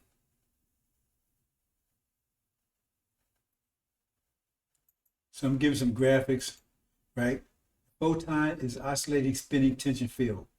Spin generates torque, which gives the photon speed and direction. See, light, that's photons, but they move. So why do they move like that, right? Because they spin, have torque. And that torque pushes them. Remember, it's a force. Torque is a force. You see it right there is a force. There's a force pointing that, perpendicular to it, and that force is what causes them to move at that speed, right? So I'm sure I'm not going to. You can read this. I got a better pictorial at the end of this, showing you how photon works. Because photon is what you see. I'm showing some graphics on photons. You can look at your own. I'm not going to take time to spend. We got to move on here.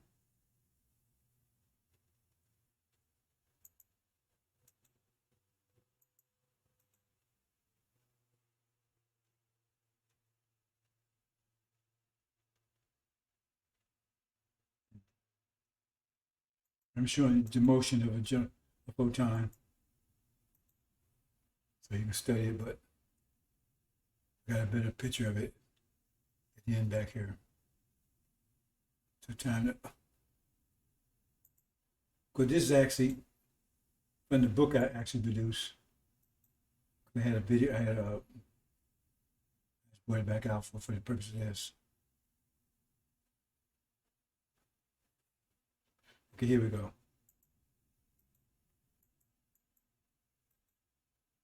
Now imagine these electrons. That's not the way it looks. Imagine the electron. The electron behind the proton, you have different levels. The proton has different levels of electrons. And I think 4 or 5 different levels, right? On different, when they call them, I forget what they call them. Anyway, I should know it. Anyway, you have different levels. So the first level, the next level, the next level, next level. Right? So I'm just showing 3 levels here. So the one at the bottom is closest to the proton. The one next one, I mean, you know, it's not slanted like that, but I can't show them on top of each other. But they would be, you know, on different levels. So the first level, second level, third level, right? Okay. So what happens is when it takes an electron amount of energy to be in one of those sectors. That's not what they call them. I can't think. I can't remember what they call them. But it takes amount of energy to be there. And at that level, energy comes in packets. I mean, it's not divided. It's just, right? That's another story. That's why I keep using the word quantum. So when the electron to move to a higher level, right, it needs energy to move to a higher level. If it goes to a lower level, then it releases that energy. See? Because you can't move, because back then it's not like here in air, something just moves around. No. At that level of creation, everything moves, has to have a certain amount of energy to move, but won't move at all. And what it does, right, it moves, so I'll give you an example here. And see, here's these are all the 3 protons here. Right? I mean, all these 3 are electrons. They don't look like that, but I'm just showing you, give you an example here. See there? You notice that? They move down. So the energy, release the energy that got them to that level, right? And that energy is called photons. So the electron moves from level, move down a level, it releases energy that looks just like it. It's a mirror image of itself, but it's not. It's like an echo of it, right? See, and it's unbound, I guess you would say, right? Right. So it just takes off, and it looks just like an electron, but it's not. It's a wave. It has the same form as an electron, but it's just a wave. That's what photons are. And so every time an electron moves down a level, right, it has to release that energy, but the only way it can move up a level, it has to the photon has to hit it and move it up to the next level. So it has to be a certain type, because this can move up 2 or 3 levels at a time in one level. If it hits a certain electron, certain photon, it might move up 3 levels. But that means it has to be a very energetic photon. Now, any photon has to be a certain photon that matches that electron, or it won't work, or it won't move it as an electron that fits that one. So you got green light, yellow light, brown. You got 7 types of that in the invisible spectrum. That's called rainbow, right? So we're talking about in that. So in other words, it needs a certain photon to hit that to move it up, and then when it shifts back down, it reaches that photon. Right? See, but it looks just like. So let's look at it again. Mine went too fast for you. See, it's going to see. Okay, well, see here. All of them receive protons. So now they move back up because the photon moved them back up. See? And if they move back down, they release the photon. See, photon looks just like them. It's just a wave. It's not solid like they are. But solid is a bad word, right? That's what a photon is. See? So when you see grass, see it's green. The reason why you see green is because green is the photons that the grass will not accept. It won't change the electron structure of that grass. So it bounces back up. So that's why you see green. The ones that accept, you don't see them. Only when you see the ones that don't accept. That's what I say. In black, you don't see anything because accept all. That's why you don't see anything. What you see is, you don't see black is the absence of photons. See? But light, you see them all. When white, you see them all. Because it doesn't accept any of them. So you see all, and since you get all together, it looks white. Like if you put in coloring, like in colors, if you put all the colors on top of each other, it turns black, right? Because all the colors, but in the light, it's opposite. If all the colors together, it turns it white. Okay, I hope you understand, brothers and sisters. Okay, photon. I think I covered some of these. Well, I don't want to go 2 hours of this. Anyway, fusion. I think we can go pretty quick from here. If two protons are forced together in a process to effect fusion, the force called charge will resist as it will disrupt the tension field balance surrounding the protons. The resistance will be 2 tension units or 2 quanta, as that is the normal tension. Once forced together, the resistance will pull them apart if there is nothing to prevent it. The resistance is tension. Tension pulls things apart. Tension causes things to expand. Matter, point, potential space are ubiquitous, meaning everywhere. Once the 2 protons are forced together, there is a tension field resistance of 2 quanta. It takes 1 quanta of tension to convert matter to a neutron. If the 2 protons are forced together long enough for the 2 quanta tension field to affect 2 matter units, then 2 matter units will be converted to 2 neutrons, which will neutralize the resistance generated by forcing the protons together. Instead of pulling the 2 protons apart, the resistance tension pulled 2 neutrons into existence. This is called fusion. The process of the neutrons neutralizing the resistance tension is called, quote, strong force, end quote. It's really not a force per se. It's a balance or balancing of forces. Okay, brothers, sisters, let's see how far we can get into this in the next few minutes. But I'll give anybody $500. They prove anything I'm showing you is wrong. Unless saying I'm wrong period or something like that, right? They show that technically that this process I'm saying, you know, the idea is wrong. $500 immediately. I know it's absolutely right. But they can't say that. Or if they say, I'm right, then how you know this stuff that Einstein don't know? That Newton didn't know. See, because that'd be a problem, wouldn't it? We ain't supposed to know nothing. Farrakhan, you know, he's the man, right? He don't know shit either.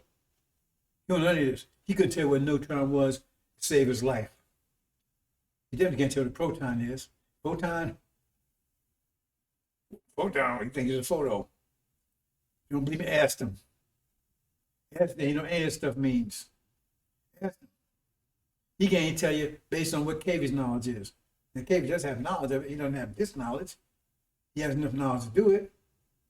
Remember the Romans, they had mathematics. They didn't have a zero in their mathematics. They were able to build a Colosseum and everything else. Because you don't have, I mean, you can build a level of knowledge in the math you have. But if you got superior math, then you can build more. Like Math by Muhammad, right? He's got planes that they can't figure out because his math is much greater than theirs. See, he knows this and a lot of other stuff. And if you knew this, you could do some things that they wouldn't understand either. I'm gonna leave that there. To normalize the position of it's 2 protons they spin. They're not, remember they got a charge between everything else, so they're comfortable. Everything is comfortable right there. They're normal, it's normal. Everything, all forces balance. But then you fuse them. It's called fusion, you push them together. That's what stars. That's why you need stars to make atoms, because you need so much force, right? That only stars can do it. And it depends. Like the sun can only fuse two protons together because the sun is a very small star, so it only make helium atoms, right? That was two protons. But for uranium atom, you just start it's like a billion times bigger than our sun. It had the force to produce that many atoms, force to press protons together. So 4 protons forced together under intense pressure, right? This is what our sun can do, right? It can produce 2 protons together. You see that? Remember, so when you pull them together, now the force that's pulling them apart increases.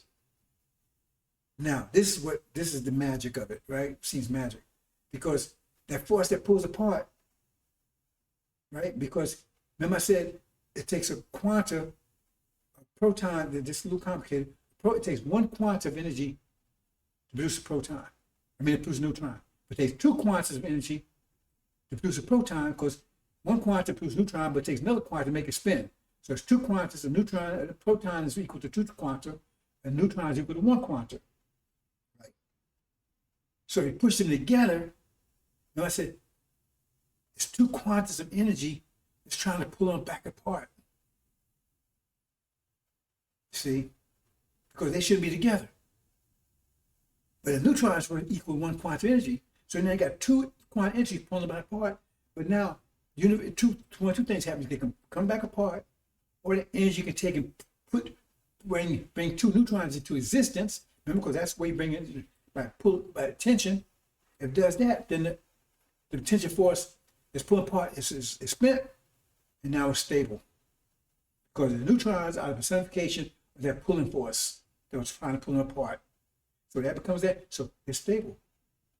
But if it wasn't stable, because it's stable, now you don't have nothing pulling them together. Because if the force that was going to pull them together, instead of pulling together, it pulled 2 neutrons. Once you pull neutrons, the force doesn't exist anymore, because the force is now it's what required to make those neutrons.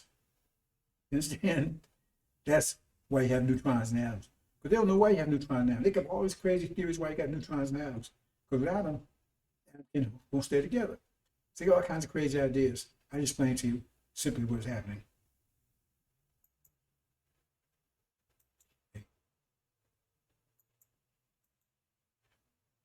It takes 2, right?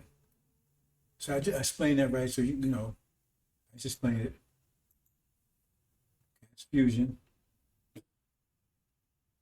It's called fusion, right? That's what stars do. Now, fission is the opposite.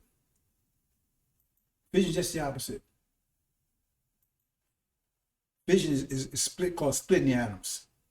The hydrogen bombs, the most powerful ones, they're fusion bombs. If 2 protons that are fused together, held together by 2 neutrons, have their neutrons removed, then there is nothing to maintain the fusion, and they will fly apart. They will fly apart with the force of 2 quanta, or 2 tension units. Atoms are fused protons. The more complex the atom, meaning the more protons fused, the more unstable the atom is. Unstable means there is a degree of instability in the fusion of the protons in the atom. The instability derives from the fact that when protons are fused, the neutrons generated were generated from nearby matter. It was stated that matter is ubiquitous, which is nearly correct. Matter is virtually ubiquitous. The fusion process converts matter which is closest in proximity, which means that there is a slight distance that the matter point has to travel to the fusion event. That distance is not absorbed by the resistance tension. 100% of the resistance tension was used to convert the matter point to a neutron. This means that the generated neutrons vibrate between the fusion event and their original positions. This is the instability factor called, quote, weak force, unquote. The more complex the atom, the more pronounced the vibrations, causing resonance, which works to the instability of the atom, called radiation. It's a little technical. I'm trying to spend a little bit up here, right? Talking about, okay. When it does this, it makes the neutrons, but see, it has to use all that quantity to make it can't do a fraction. It has to use all of it for that, right? But the point is, remember, neutrons, they're not in the center. They're not in the center of the atom. They're on the side. That means it's a little, since all the energy was used to build them, right? So they're not totally stable because they should be right in the center. But they're not in the center because just a little bit, since they're off, that's a little bit of energy, fraction, a little bit of instability. And the bigger the atom is, the more instability. That's where radiation comes from. I know you probably don't understand what I just said, right? But so when it pulls it in, right, if it pulled it in the center, then all the energy will be used. But it pulled it there. But the point is, it's still not in the center. So therefore, it's a little off, just a little bit. They call it the weak force. It's not noticeable in helium, not noticeable in bases like carbon. But when you get into like atoms like 100, whatever, it becomes bigger and bigger. So the atom becomes stable. It's hard to hold them together. That's what radiation is, because atoms are coming apart. That's what radiation is. Atoms coming apart. Right? They're flying apart. That's what radiation is. And that kind of stuff can kill you, right? Because the atom is stable. So if it's a really big one, right, then it's unstable. And that's what radiation is. The atom is stable. So it keeps on. After a while, it becomes stable because a uranium atom eventually turns into like a lower form atom. I can't think. Maybe iron. I mean, that's not right, but it converts from, it's not uranium anymore. See, in other words, a uranium atom, right, after maybe 1,000, 10,000, 100 years, whatever, 1,000, 10,000, whatever, it's not going to be a uranium atom anymore because it's going to degrade down to a lower level where it's more stable. See, because the more the uranium, those they're very unstable. That's what radiation is. I'm gonna leave it there, brothers and sisters. It's a little more complicated. See what happens if you pull those neutrons away.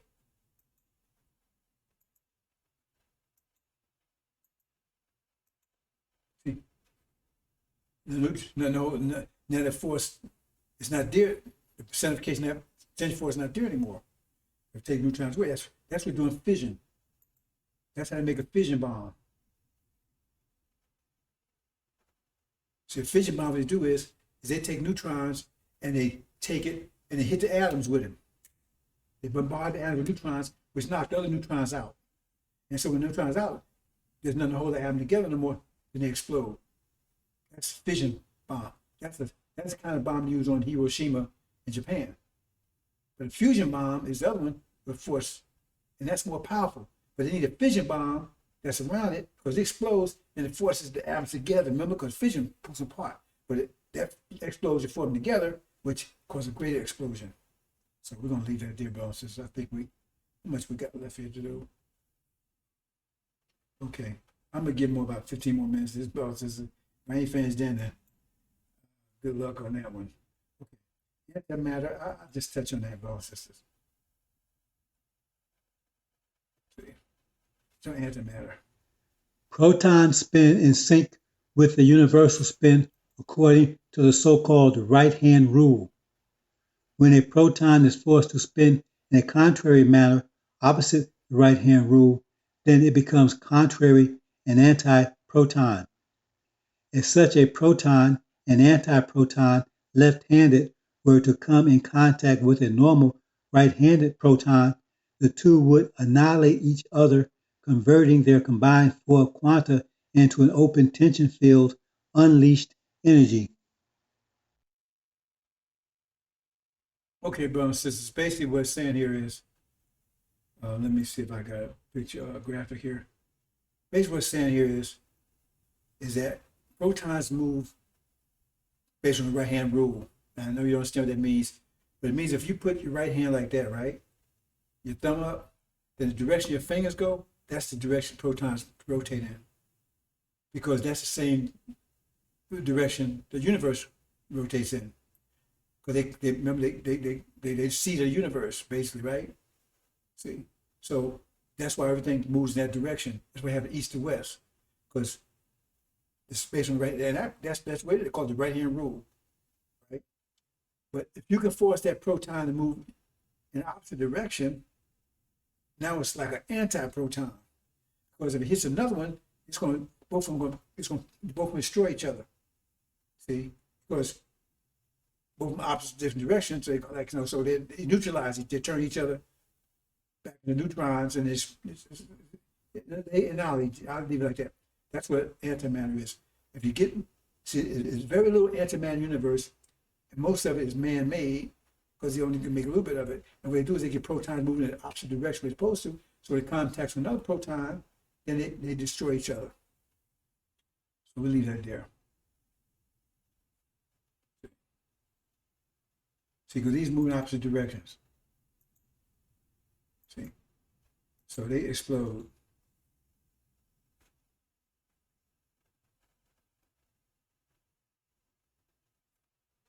Okay. And a lot of energy is released. Very powerful, but it's hard to produce that. It's hard to do that. So it's really counterproductive because the much energy it takes to do it is probably not worth it to make an antimatter bomb. But it would be very powerful. But it's hard to produce antimatter. Not easy.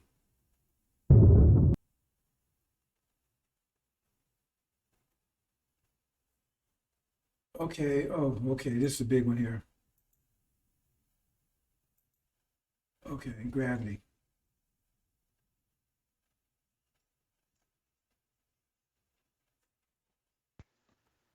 Protons displace space. Neutrons displace space. They don't occupy space, they displace space, three-dimensional space. They are integral to space. They are the fabric of space. Neutrons and protons are the only entities in the universe that displace space. Neutrons and protons, because they displace space, curve the space around them.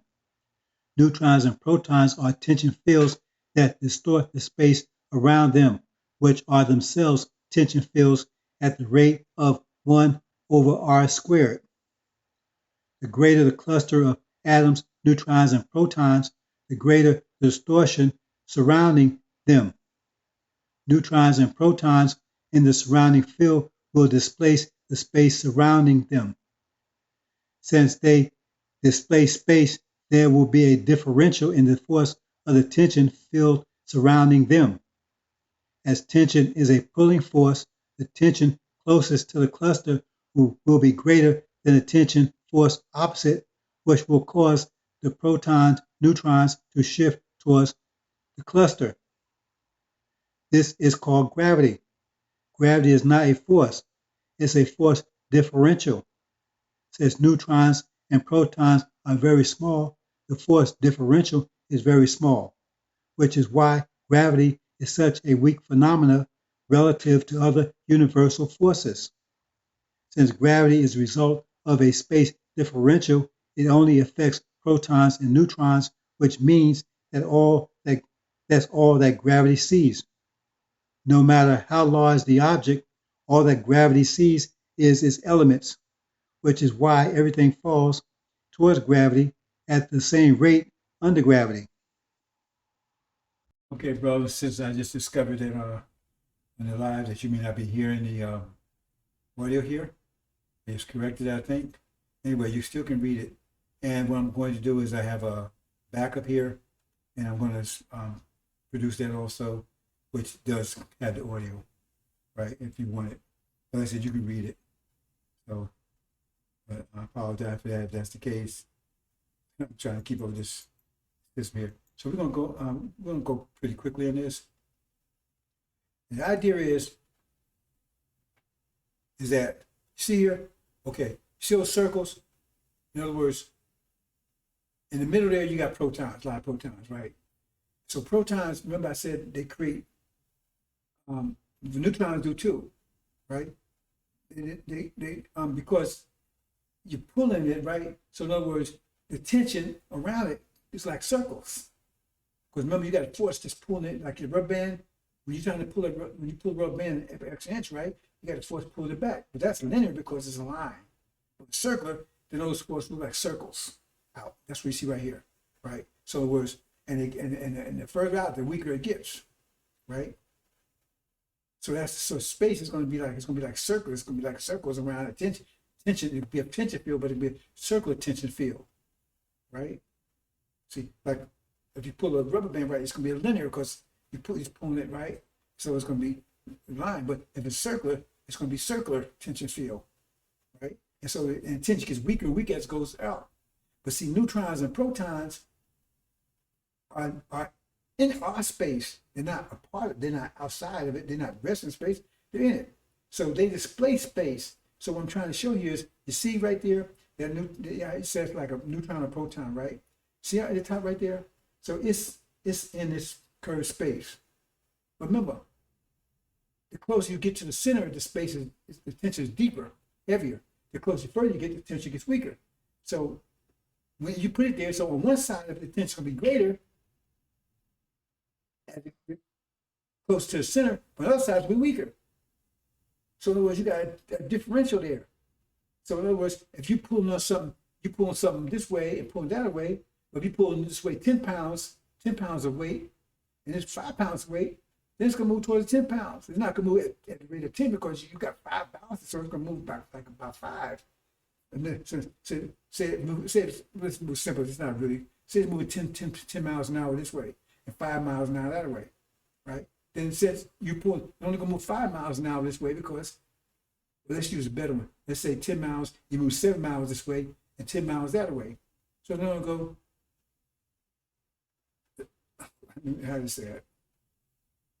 Okay, you move it 10 miles this way and 3 miles that way, right?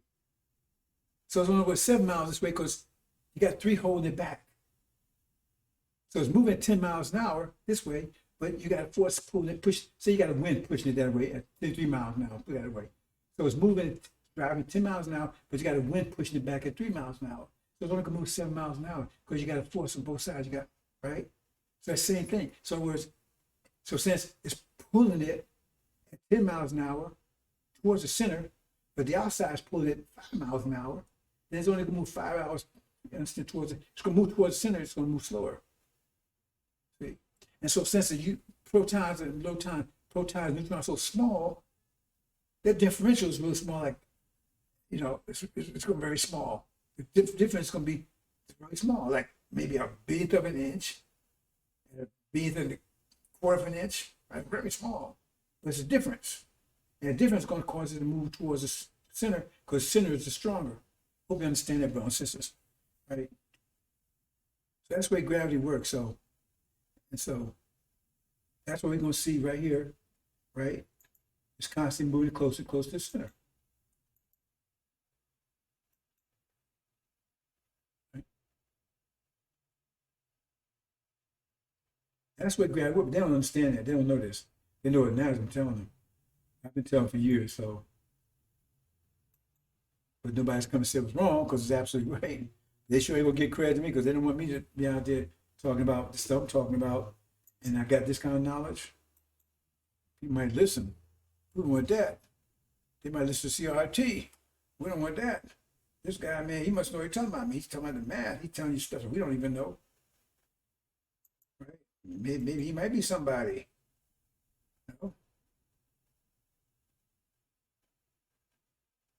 We sure don't want that nigga to be somebody, right? We want to be nobody. Maybe we just be quiet, sit in the background. Maybe he might tell us something, right? He might tell us how those wheels work. So he might step up and do that. Then we can get rid of him.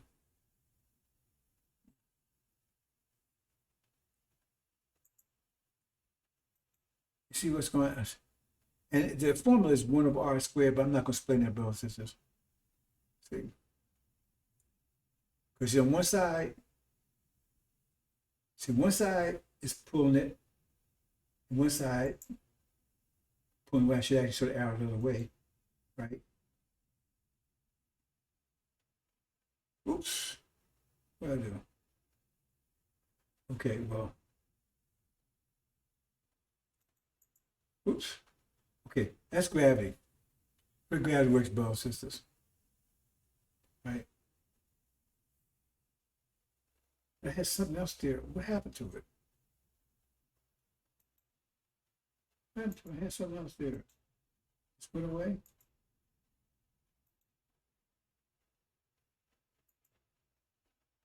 I guess so. I wanted to show you. Well, okay, I must have it. Must put it someplace else. Okay, hopefully it's there. They had a better graphic to show you. Yeah, I guess so. Okay, electricity. Okay, we're nearly there, brothers and sisters. 2 hours already. I only got a couple more.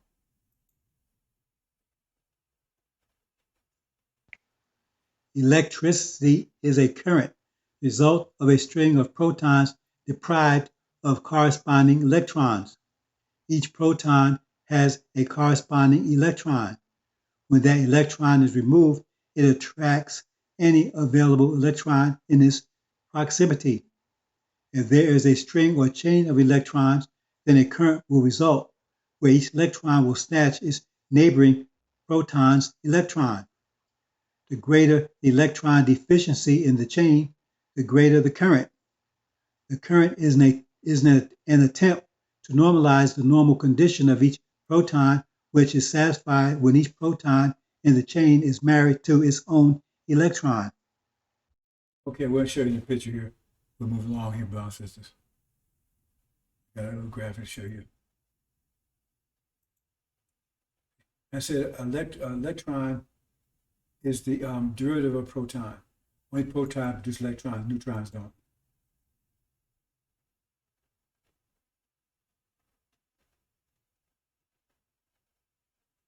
Okay, so say it's electrons here. Say it's protons. You have electron. Okay, so everybody's happy. Then you move one electron away. And this is what happens. Now you got a current. Because, oops.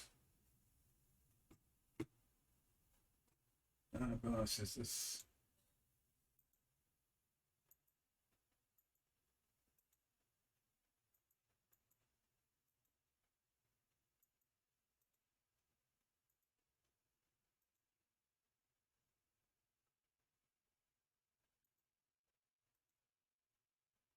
That's what happens, see? Because now it snatched the one from next to it. So now you have one snatched one from next to it. That's how they create electricity. That's how batteries work and everything, right? Because you take electrons out, the more electrons you take out, the greater the current. So we're going to, right? That's the way electricity works. What are we getting there, brothers and sisters? The magnetism.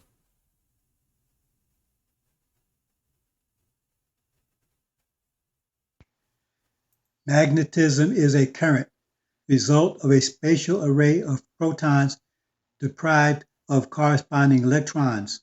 Each proton has a corresponding electron. When that electron is removed, it attracts any available electron in its proximity. If there is an spatial array of electrons, then a current will result where each electron will snatch its neighboring proton's electron. The greater the electron deficiency, the greater the current. If this sounds like electricity, it is because they are the same thing, one linear, one spatial. Electricity is linear, while magnetism is spatial. And spatial array as opposed to a linear array. So we're going to show an example of that. The same thing, just applied differently. That's a magnet there. Let's work on the same principle. So you got currents.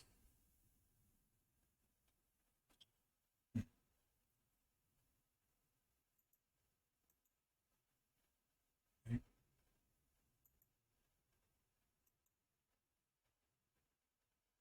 Same principle as electricity.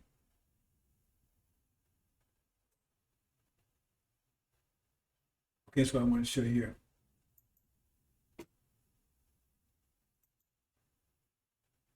Now, see this here. Now, a magnet, that's not, a magnet is, right? That's not gravity. A magnet is more powerful than gravity. Trillions of times more powerful than gravity. Trillions of times more powerful than gravity. See?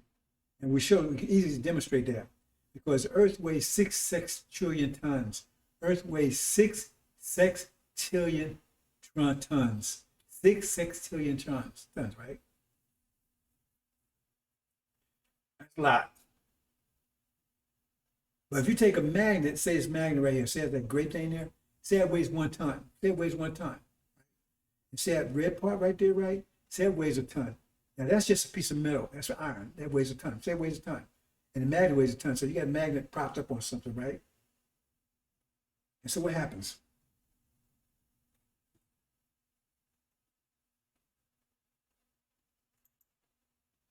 Turn the magnet on, right? What happens?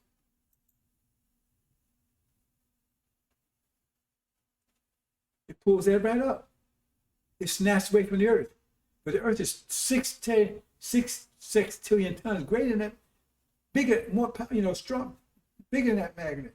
But that magnet is like ant compared, or what's less than that. But yet still it's powerful enough to pull that away from the Earth. That shit magnetism is trillions of times. And you can Google it, they tell you that. It's trillions of times more powerful than gravity. Now, a magnet, because it has 2 poles, right, that's what neutralizes it.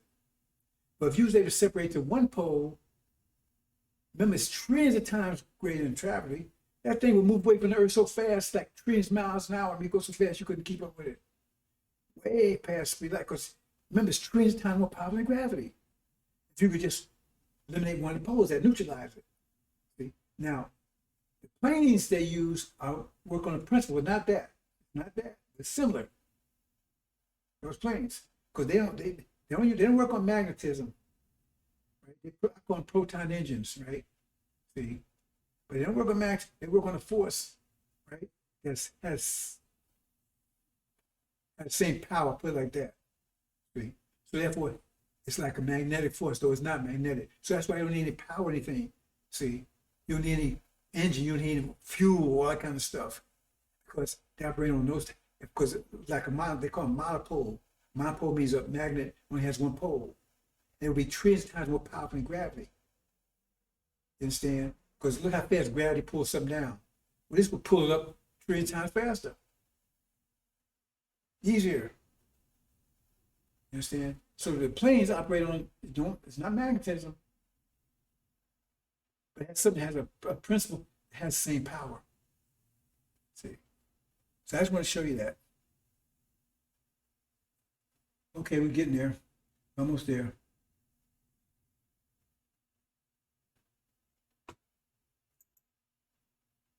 Oh, it's starting to act up. I don't know. Almost there.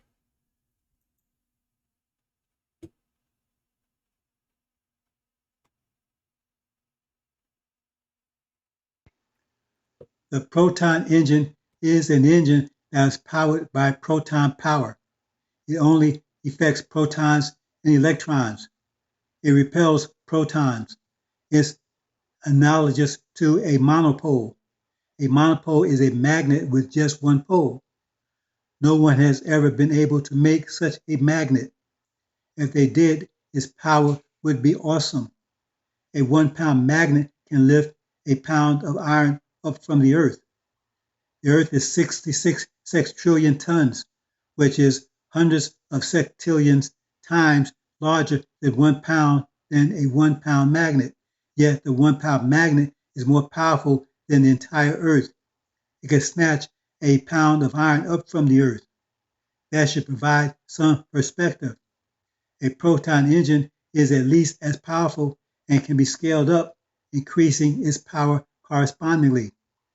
That's the kind of engine we use to navigate the universe in the process of making stars and planets.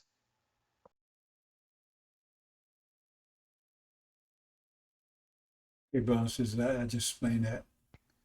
The proton engine requires no fuel.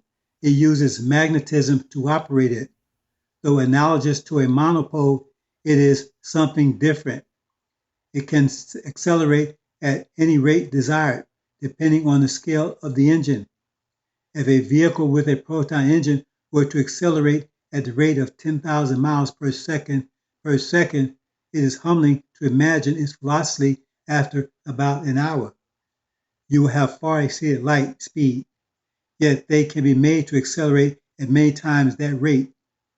The philosophers will tell you, the same philosophers they call scientists that just discovered the world is not flat, that you can't exceed the speed of light, even though light itself travels faster than the observed rate of 186,000 miles per second.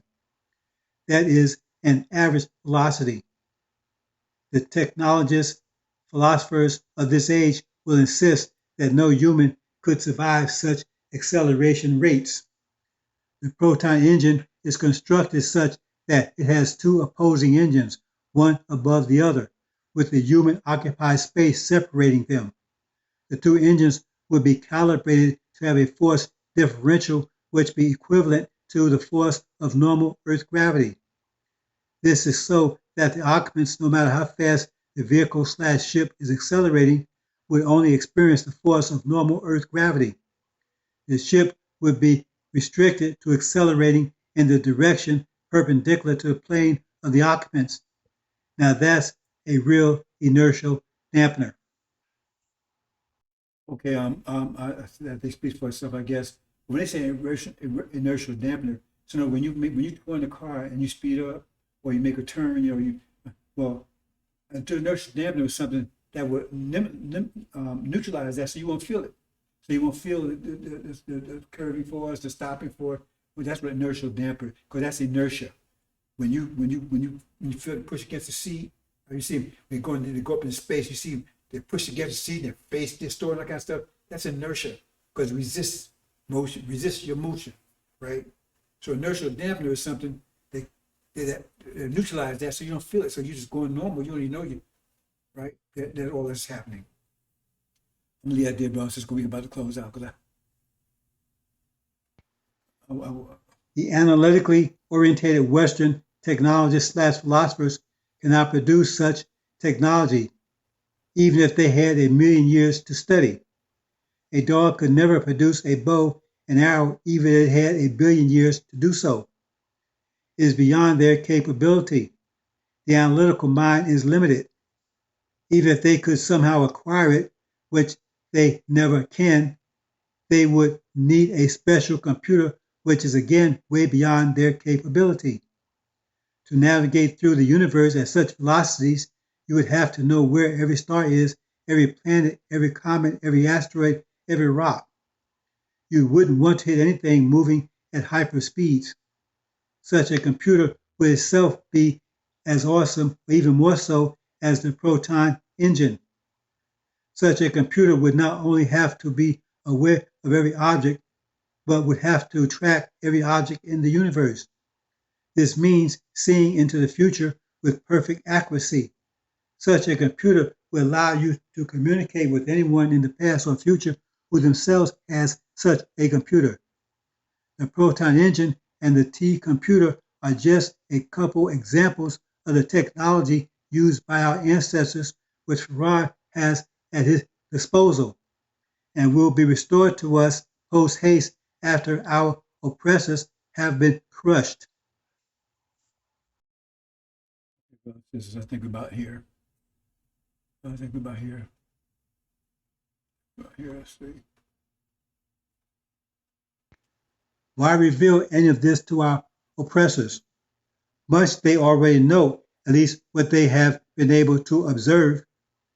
I'm revealing what I'm revealing so that they, our oppressors, will be certain as to the origin and control of these vehicles, which they call UFOs. They are not extraterrestrial. Their origin is Earth, made by humans. If they should get stupid and make a dumb move, they need to be absolutely certain as to the immediate consequence. Those vehicles are there for a purpose.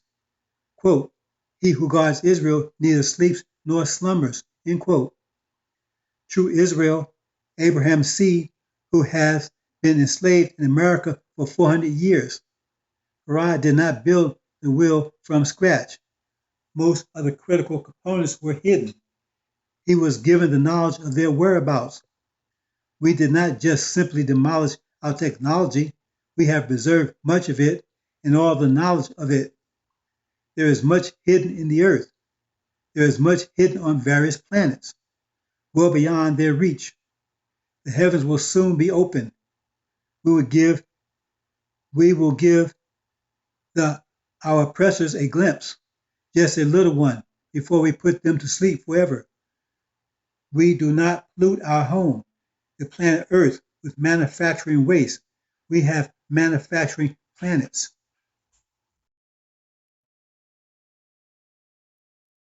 Well, I think hope that's pretty much it. More things here. Proton engine. One of the planes, brothers and sisters. One wheels.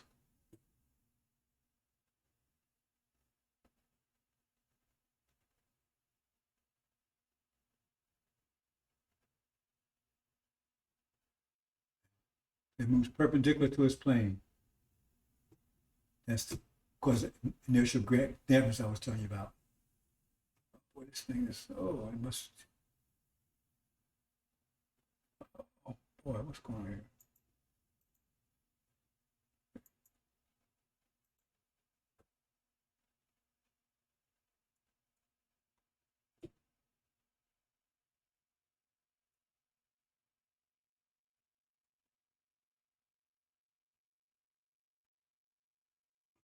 Unlimited accelerations only depend upon the computer we use for like GPS, like a better word.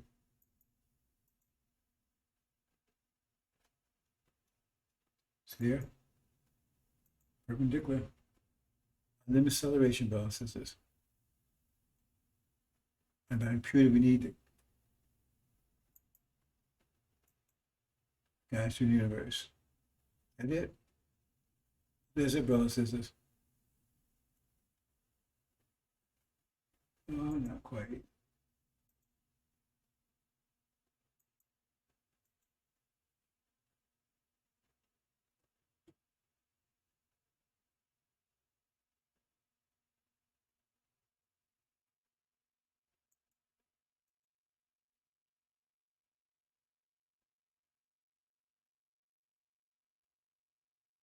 Oh boy, still one more.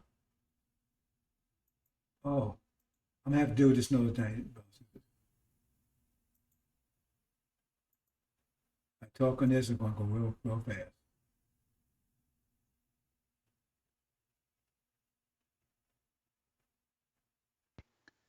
Thought is pressure. It requires force to move any and everything. Nothing can move or be animated without force. It's impossible otherwise. Pressure is force spread out over a surface or in a voluminous space. It requires force to move or animate your body, so thought must be force. Thought is saturated throughout a voluminous brain, so thought must be pressure. You express your thoughts through words, which are pressure waves. You hear others' words, which are pressure waves through your ears, which detect sound, pressure waves through eardrums, which are pressure membranes and converts them back to thought or memory. Memory, like the written word, is stored pressure, stored energy. Energy is pressure. The brain was created under extreme pressure, the total pressure of a fully contracted universe. So the pressure of the brain is equal to the total pressure of the universe, which means that the brain can understand the entire universe, and understanding is thought, and thought is pressure. Temperature is a property of pressure. It is the measure of how fast atoms are moving. The entire pressure of the universe caused the atoms at the center of the universe, the Earth's core, to achieve temperatures equal to 24 billion miles per second, the speed of thought, consciousness.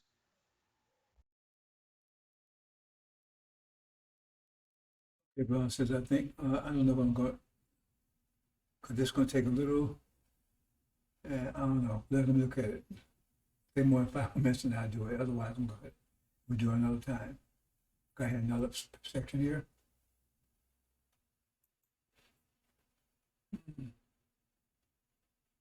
Take a look at it, see what we got.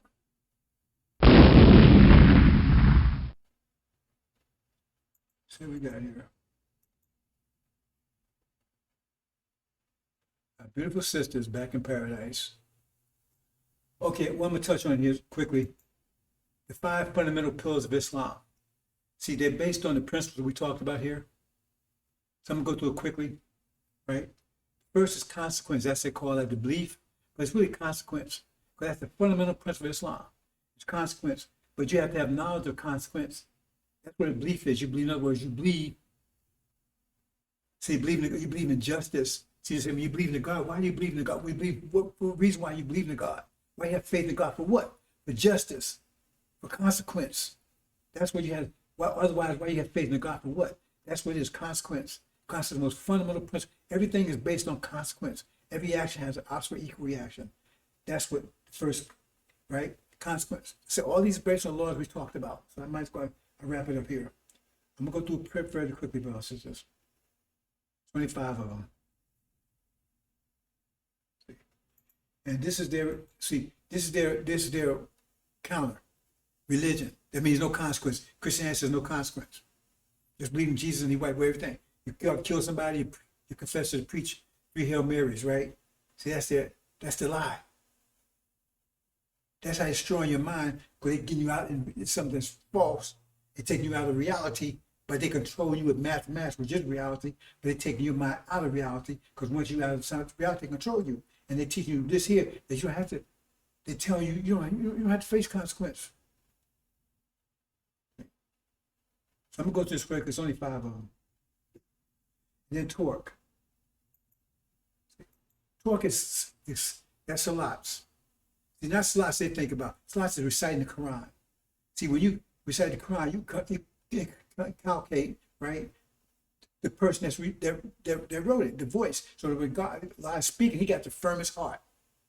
Allah had the firmest heart, right? So he wrote the Quran speaking. So because your heart and your voice is connected. So if your heart is firm, your voice can be firm. If your voice is weak, your heart's can be weak, because you can tell somebody if they're afraid, it's in their voice, they're connected. So if you reverse the process, so he's reading from a firm heart, so his words are firm. So when you read those words, you recite them, then you firm your heart. That's why Master Muhammad recited the Quran for 6 to 8 hours a night. We think we're doing it because it's fun, because he was keeping his heart firm and hearing this. And while these negative vibrations here in America and all this craziness, keep his heart firm.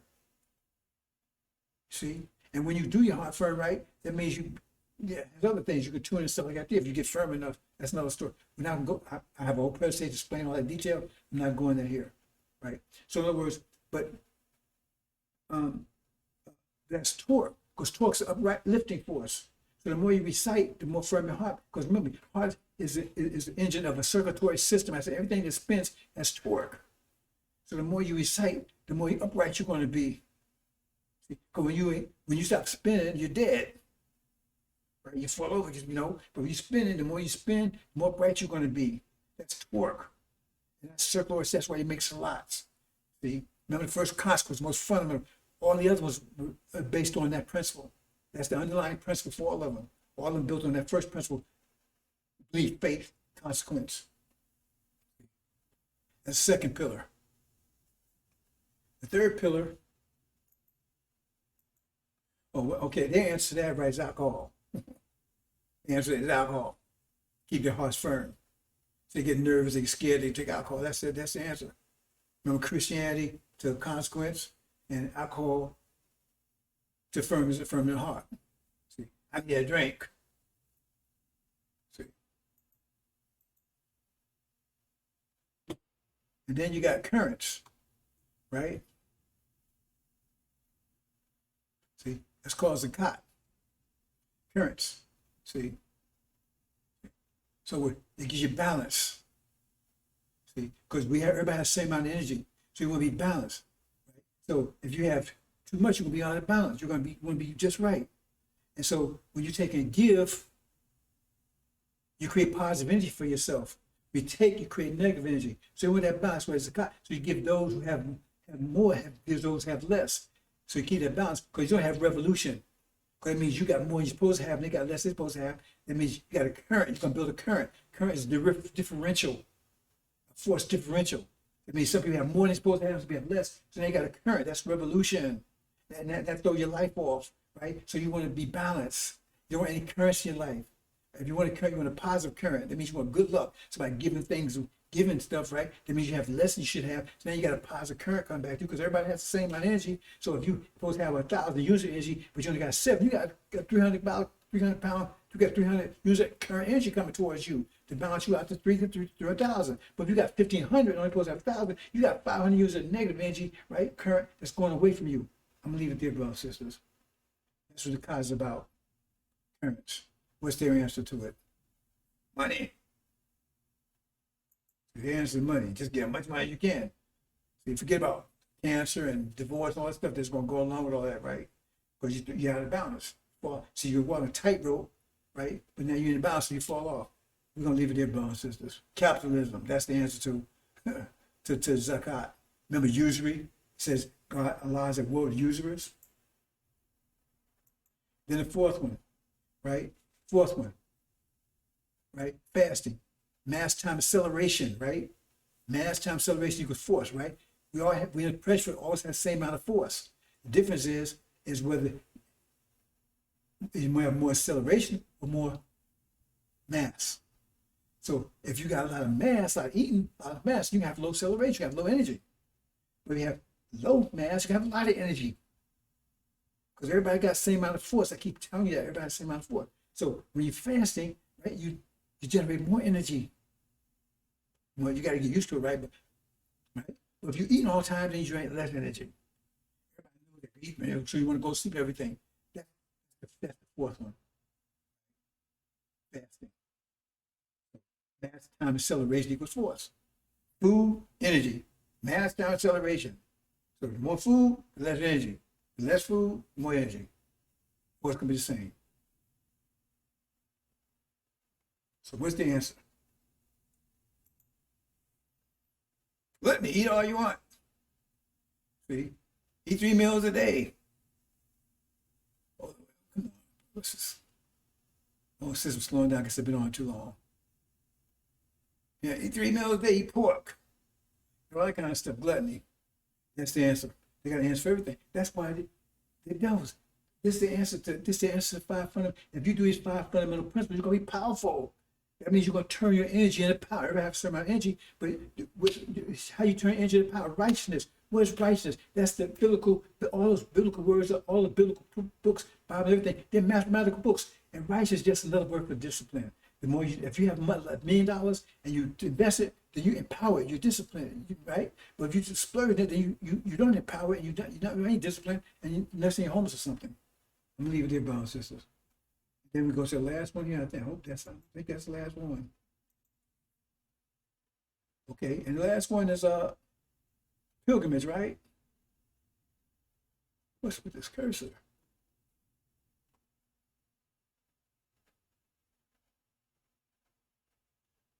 There it is, boy. See? There's harmony. Everybody's moving around from every spectrum of life, right? Every demographic. We want harmony. That's what that is. That's the mathematics. All these things are mathematical. All these things are mathematical based. I'm trying to tell you, the 5 fundamental mathematical principles of Islam, they're all mathematics. They don't know that, right? It's harmony, okay? And that's what it is. It's harmony. Harmonic motion. Torque, currents, consequence, mass times, all those are mathematics. And that's harmony is mathematics. Because when you get pressure, we put enough pressure, it achieves harmonic motion. Right? What's the answer to it? Democracy, confusion. Everybody has a voice. Everybody doing their own thing. You see the danger, brother, sister? What's going on here? So you should understand, as a Farrakhan wants you to stay in part of all this. Because he's one of them. He's a demon. follows the devil. Google it. I'm gonna leave it there, boss. I had more to say about that, but I think this is, I'm gonna leave it there, right? Because we went 2.5 hours. That's the longest I've ever been. Then we're gonna leave it there. And if you notice out here, I'm showing the 5 fundamentals, and I'm showing consequence at the apex, and everything else derives from that.